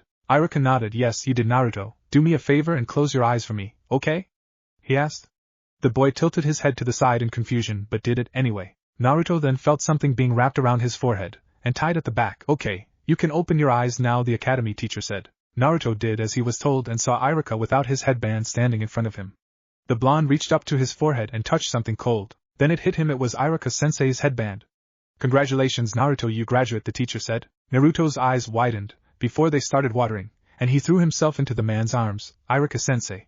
he exclaimed in joy. Sasuke turned to look at his leader, to see the aged Hokage smiling. "You had all this planned right from the start, didn't you?" he asked, smirking slightly. Hiruzen chuckled. "Maybe," he replied, picking up his pipe. Sasuke bowed, slightly shocking the third. "Thank you, Hokage-sama," he said gratefully, before standing up straight and going over to join Naruto in celebrating. "Let's all go get dinner at Ichiraku's to celebrate Iruka-sensei's buying," the blonde cried, before darting out the door. Iruka blinked, before a tick mark appeared on his forehead. "I didn't say anything like that." "Hey Naruto! Get back here, you brat!" he yelled, chasing after the Uzumaki. Sasuke and Hiruzen smiled, while the Uchiha followed his exuberant friend out the door of the Hokage's office, closing it on his way out. Naruto would always be Naruto after all. To be continued. Chapter 11. After a huge celebration at Ichiraku's, during which, in honor of their favorite boy graduating, and so that Irika didn't end up broke, all ramen was half price, Naruto and Sasuke bid the ramen chiefs and their now former sensei goodnight. The whole way home, Naruto couldn't stop smiling, and he kept proudly adjusting his new headband, before Sasuke snapped at him that if he didn't stop fiddling with it the knot was going to come loose and it was going to fall on the ground. Naruto pouted at his friend but left it alone. When they got home, the two boys went straight to Sasuke's house and to bed. They were exhausted from the day, well, at least Sasuke was. Naruto eventually fell asleep as well. Later that night, Naruto got groggily out of bed. He was tired, but he needed to go to the toilet. Once he was done, the newly graduated ninja was returning to bed, when he caught sight of someone outside one of the windows. Going up to it, the blonde saw that it was a shinobi roof hopping. About to dismiss it as a shinobi on a late-night mission or something, Naruto was stopped by Hashirama. Wait, Naruto-kun, you should follow that man. I have a feeling that there's more to this than we know. The genin nodded, sending a shadow clone after the mystery person while he left to get his clothes and weapons. As he was getting dressed, Naruto accidentally woke Sasuke up. However, the Uchiha didn't move, wanting to know what the blonde was planning. Once he was dressed, Naruto followed after his clone. Sasuke got up and quickly dressed and followed his friend. Naruto reached the area where his clone was and dismissed it. He then got the clone's memories and saw that he hadn't been able to step in yet and that the person was Mizuki. To his surprise, his old academy teacher had stolen the Hokage's forbidden scroll, and now seemed to be leaving the village with it. That bastard! I knew that there was something wrong with that guy. He's turned traitor. Hashirama snarled. Naruto nodded and removed his gunbai from his back, stepping out into the open before the silver-haired man, Mizuki Toji. As a shinobi of Konoha, I am placing you under arrest for theft and treason. Surrender now and I won't have to hurt you, he said, all traces of his normal personality gone. Right now he was completely serious. The traitor sneered. You? You didn't even graduate. I bet you stole that headband off someone too, he said, before a malicious grin formed on his face. I know. If I kill you now, the village will worship me as a hero. They won't even care about anything else, he said. Naruto frowned. What the hell was the idiot saying now? What are you talking about, you miserable traitor? Tell me before I change my mind and decide to cut off your head, he demanded. Mizuki smirked evilly. As you wish. Tell me, do you know what happened 12 years ago? Sasuke, who had followed Naruto, narrowed his eyes. Yes, why did everyone in the village hate Naruto? It had never made any sense to either of them, though now it seemed like they were both going to find out. Naruto looked thoughtful. I'm assuming you're talking about the fact that the Kyuubi was killed on the day of my birth? He asked. Mizuki laughed. The fox wasn't killed. You can't kill a demon. Instead, that was the day the third Hokage made a decree that everyone except you and the other children know about, but was specifically made so that you wouldn't know about it, he said. Naruto looked confused, about as confused as Sasuke felt. What was the guy going on about? The decree was that no one could ever tell you that the demon fox that destroyed our village and killed so many people including Irika's parents is inside you. You are the nine-tailed fox. Both Naruto and Sasuke's eyes widened in shock. 9 tails? Naruto was. Didn't you ever wonder why everyone hated you? Why parents kept their children away from you? Why they would glare and whisper hateful things behind your back? Mizuki continued. He smirked. The Hokage that you so admire sealed you up, demon. Naruto looked like he was about to be sick. However, Sasuke was having different thoughts. Wait, sealed? Then that means that the fox is only trapped inside Naruto. Like how objects are stored inside scrolls, he realized. Naruto's no more a demon than I am. The white-haired man took the giant shuriken off his back, while Sasuke's eyes widened. He's not kidding. Mizuki's really going to die Naruto. Mizuki yelled, spinning and throwing the weapon at the still shocked blonde. Naruto, get down! The Uchiha screamed, throwing himself down on top of his friend, just as the weapon impacted with his back. Sasuke hit the ground hard as the other boy fell to ground at the sound of his voice and looked up at him in horror. As Sasuke, why? Naruto asked. Sasuke lifted himself up slightly, coughing up blood. Because you're my friend, Naruto. You are the first friend I ever had when my parents were still alive. I used to watch you. You had no family, no friends, but you were still so strong, never letting anyone else get you down. Even though you were alone, you were still so happy. You exuded a kind of light, a warmth that made others want to get closer to you. The boy shuddered in pain, but kept talking. In truth, I always wanted to be like you, walk beside you, and have people around me like you, but it wasn't so easy. You were a being of light, always so happy, exuding warmth and joy and acceptance, and I was so different. I wasn't like you. No matter how much I wanted to be, I knew, I could feel that I was a darker being. Even so I kept staying close to you, hoping to one day be able to be like you. You were everything that I wasn't, but I still wanted to walk beside you as your friend, Naruto. No matter what is sealed inside you, you are no demon. He looked right into the blonde's shocked and wide eyes. You are Naruto Uzumaki, my best friend, and now I can finally say you are my brother. Naruto. Sasuke coughed again, hacking up blood, and the atmosphere was broken. Sasuke, the blonde cried, creating shadow clones to tend to the boy. After that, Naruto vanished, reappearing in a full-body tackle right into the traitor's gut. Mizuki was knocked to the ground and skidded back before finally managing to stop himself.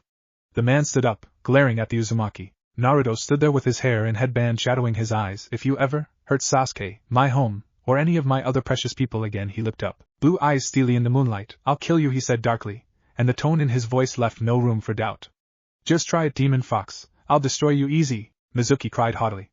Naruto smirked. You shouldn't ask for things that you can't handle, he replied, before forming the hand sign for his newest technique, Shadow Clone Jutsu. He cried, and suddenly the entire clearing was full hundreds of solid clones, all calling out to the traitor at once, mocking him. Mizuki began freaking out. If you aren't going to come to us, we'll just have to come to you. As all the shadow clones converged on the former academy teacher, you could hear the man's screams all over the entire village. After Mizuki was good and unconscious, with a few more lumps for revenge, Naruto picked up the forbidden scroll and walked over to his best friend. Before he even had a chance to come down from his battle high, 3 ANBU appeared in front of him. The blonde tensed, but calmed when he realized who it was. He nodded to them, and the three grabbed him, Sasuke and Mizuki's body, and shushined to the village hospital. When the old third Hokage came into Naruto's hospital room, Naruto bowed and immediately handed over the scroll. Here you go, old man. One forbidden scroll retrieved from a traitor, he said. Hiruzen nodded and took the scroll back. Well, Naruto-kun, it seems that you and Sasuke-kun found out about some things tonight that I had wanted to tell you myself, but now won't have to, he said, and suddenly he looked and sounded much older. I will accept any criticisms you give and answer any questions you have to the best of my ability, he said, closing his eyes. Naruto had many questions, but the most important one to him right now was, why? Why was the fox sealed inside me? He asked. Hiruzen sighed. It was the only option. The Kyuubi can only be sealed inside an Uzumaki, preferably a baby or a child, to allow their bodies to adapt to the chakra. He paused and placed his hands together. You were the last Uzumaki alive at the time. Your mother was dying, and so to stop the fox from killing any more people, the fourth Hokage sealed it inside you. The boy looked down. It was all too much. I can tell you this much though, Naruto-kun, the blonde heard the old man say. He looked up. On the night of your birth, the night the Kyuubi was sealed inside you, your parents gave their lives to protect you. Naruto's eyes widened. It's true. I was there. And even though I wasn't able to stop them or do anything about it due to a sealing barrier your mother had put up to stop the fox, I heard them both tell you that they loved you, saw them both jump in front of the Kyuubi's claw when he was angry at them for trying to seal him inside you and had tried to kill you to prevent it from happening and take his claw to the stomach, all for you, their most precious son. Hiruzen finished as he saw tears streaming down from Naruto's eyes. Naruto didn't try to stop the tears. They were tears of happiness after all. He just sat and cried until he finally felt he'd gotten it all out. After that, Naruto turned to the old man again. So what about Sasuke, is he alright?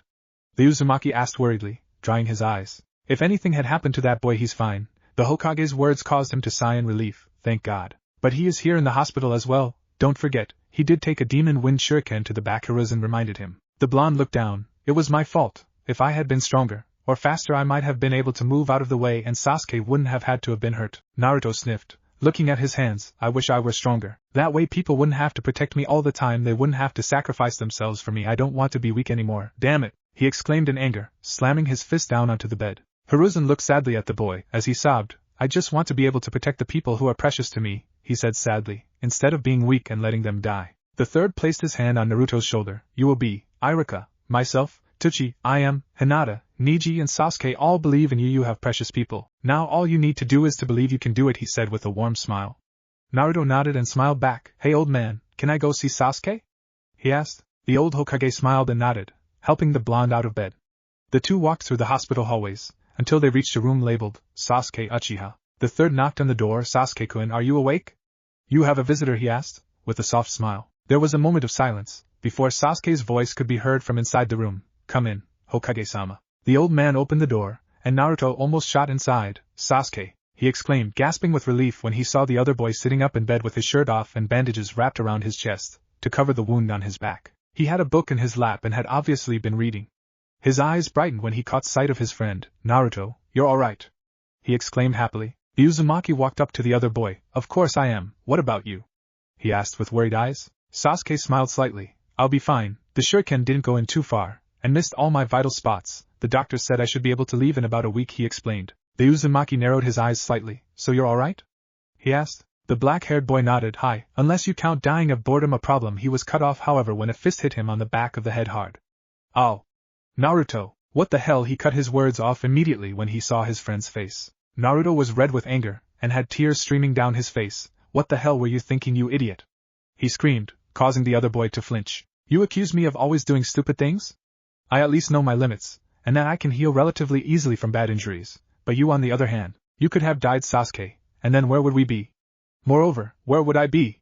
I'd be all alone again. Don't you ever do something as reckless as that again, or I'll put you back in here myself, understand? Sasuke, too shocked and scared by seeing his friend truly angry for the first time, could only nod mutely with wide eyes. Naruto's eyes softened almost immediately after, and he engulfed his friend in a gentle hug, making sure to be mindful of the other boy's injury. For Sasuke, that rant, anger and fear wasn't unwelcome at all really. It actually reminded him of the times his mother would go off at him for doing something dangerous and reckless. And despite the fact that he had gotten and was in trouble for both things, the care that the blonde showed was something that he'd craved for since his family had been killed, and it grounded him a little more. When Naruto pulled away, he frowned. Sasuke, you're crying, he said. The Uchiha's eyes widened. He hadn't cried since the day after the massacre, the day he and Naruto found out about their, and yes, he was going to say it, destinies. Somewhere in the Hyuga compound, a boy from the branch family sneezed. Sasuke wiped his eyes furiously. Don't worry, I already forgot that, the blonde said with a smile. Sasuke nodded, and the Sandamine spoke up then. Okay, well, you should probably get some more rest, Sasuke-kun. That wound of yours is healing up nicely, but too much strain and it might just open up again, the old leader said, standing up, while the two boys looked at him. Naruto-kun, you should probably get home, don't worry. Sasuke will be out of the hospital before the team assignments. And even if he's not, he'll be out before you have to do anything involving the team, so let's let him rest. And get back to our houses, HM? He asked. Naruto looked at Sasuke again, who smiled slightly. Don't worry, I'll be out of here before you know it, Dobe, he said. The blonde smirked. I know you will. You couldn't stand missing too much training time, could you, Kono Yaro? Sasuke almost pouted, while Naruto did a mini victory dance inside his head. Hiruzen chuckled, knowing about the two boys' little insult war/game. The third Hokage and the Uzumaki left the hospital room, with Naruto promising to be back later, and Sasuke attempting to go to sleep. Soon the two were standing in the Hokage's office. Naruto Uzumaki, Genin of Konoha, for your apprehending and successful capture of the traitor Mizuki Toji, as well as your returning the sacred scroll, I am pleased to award you with the appropriate rewards for a B rank mission. Naruto's eyes bulged as the old man handed him a scroll with the kanji for Ryo written on the front. Taking the scroll, the blonde composed himself and bowed in gratitude. Thank you, Hokage-sama. But I have to ask, why a B to A rank reward? He asked curiously. The Sandamine smiled slightly. Missions where shinobi will be fighting other shinobi are always B rank at least, depending on their rank, so it normally would have been so for this mission. As Mizuki was only a Chunin level shinobi, however, the item in question that you recovered was of extremely high importance for this village. Therefore, it went from what could have possibly been a D rank had the enemy been a civilian, straight to a B rank since Mizuki was a shinobi. And with the significance of the item in question, the mission jumped to an almost A rank since you were also still within the village. Understand? He asked. Naruto thought for a moment, more like he was having Hashirama explain it more to him, before he nodded. Hi, thank you for the money, old man. Have a good night, he called, leaving the office and heading home. He'd had a long night, and needed his rest for when he would finally find out what team he would be on. To be continued. What if Naruto and Sasuke meet Asura and Indra? And thanks for watching my video till the end. If you enjoyed this content, then do consider subscribing to my channel, and leave a like if you guys need the next part. Comment down, and thanks for watching the video, and see you guys in the next video.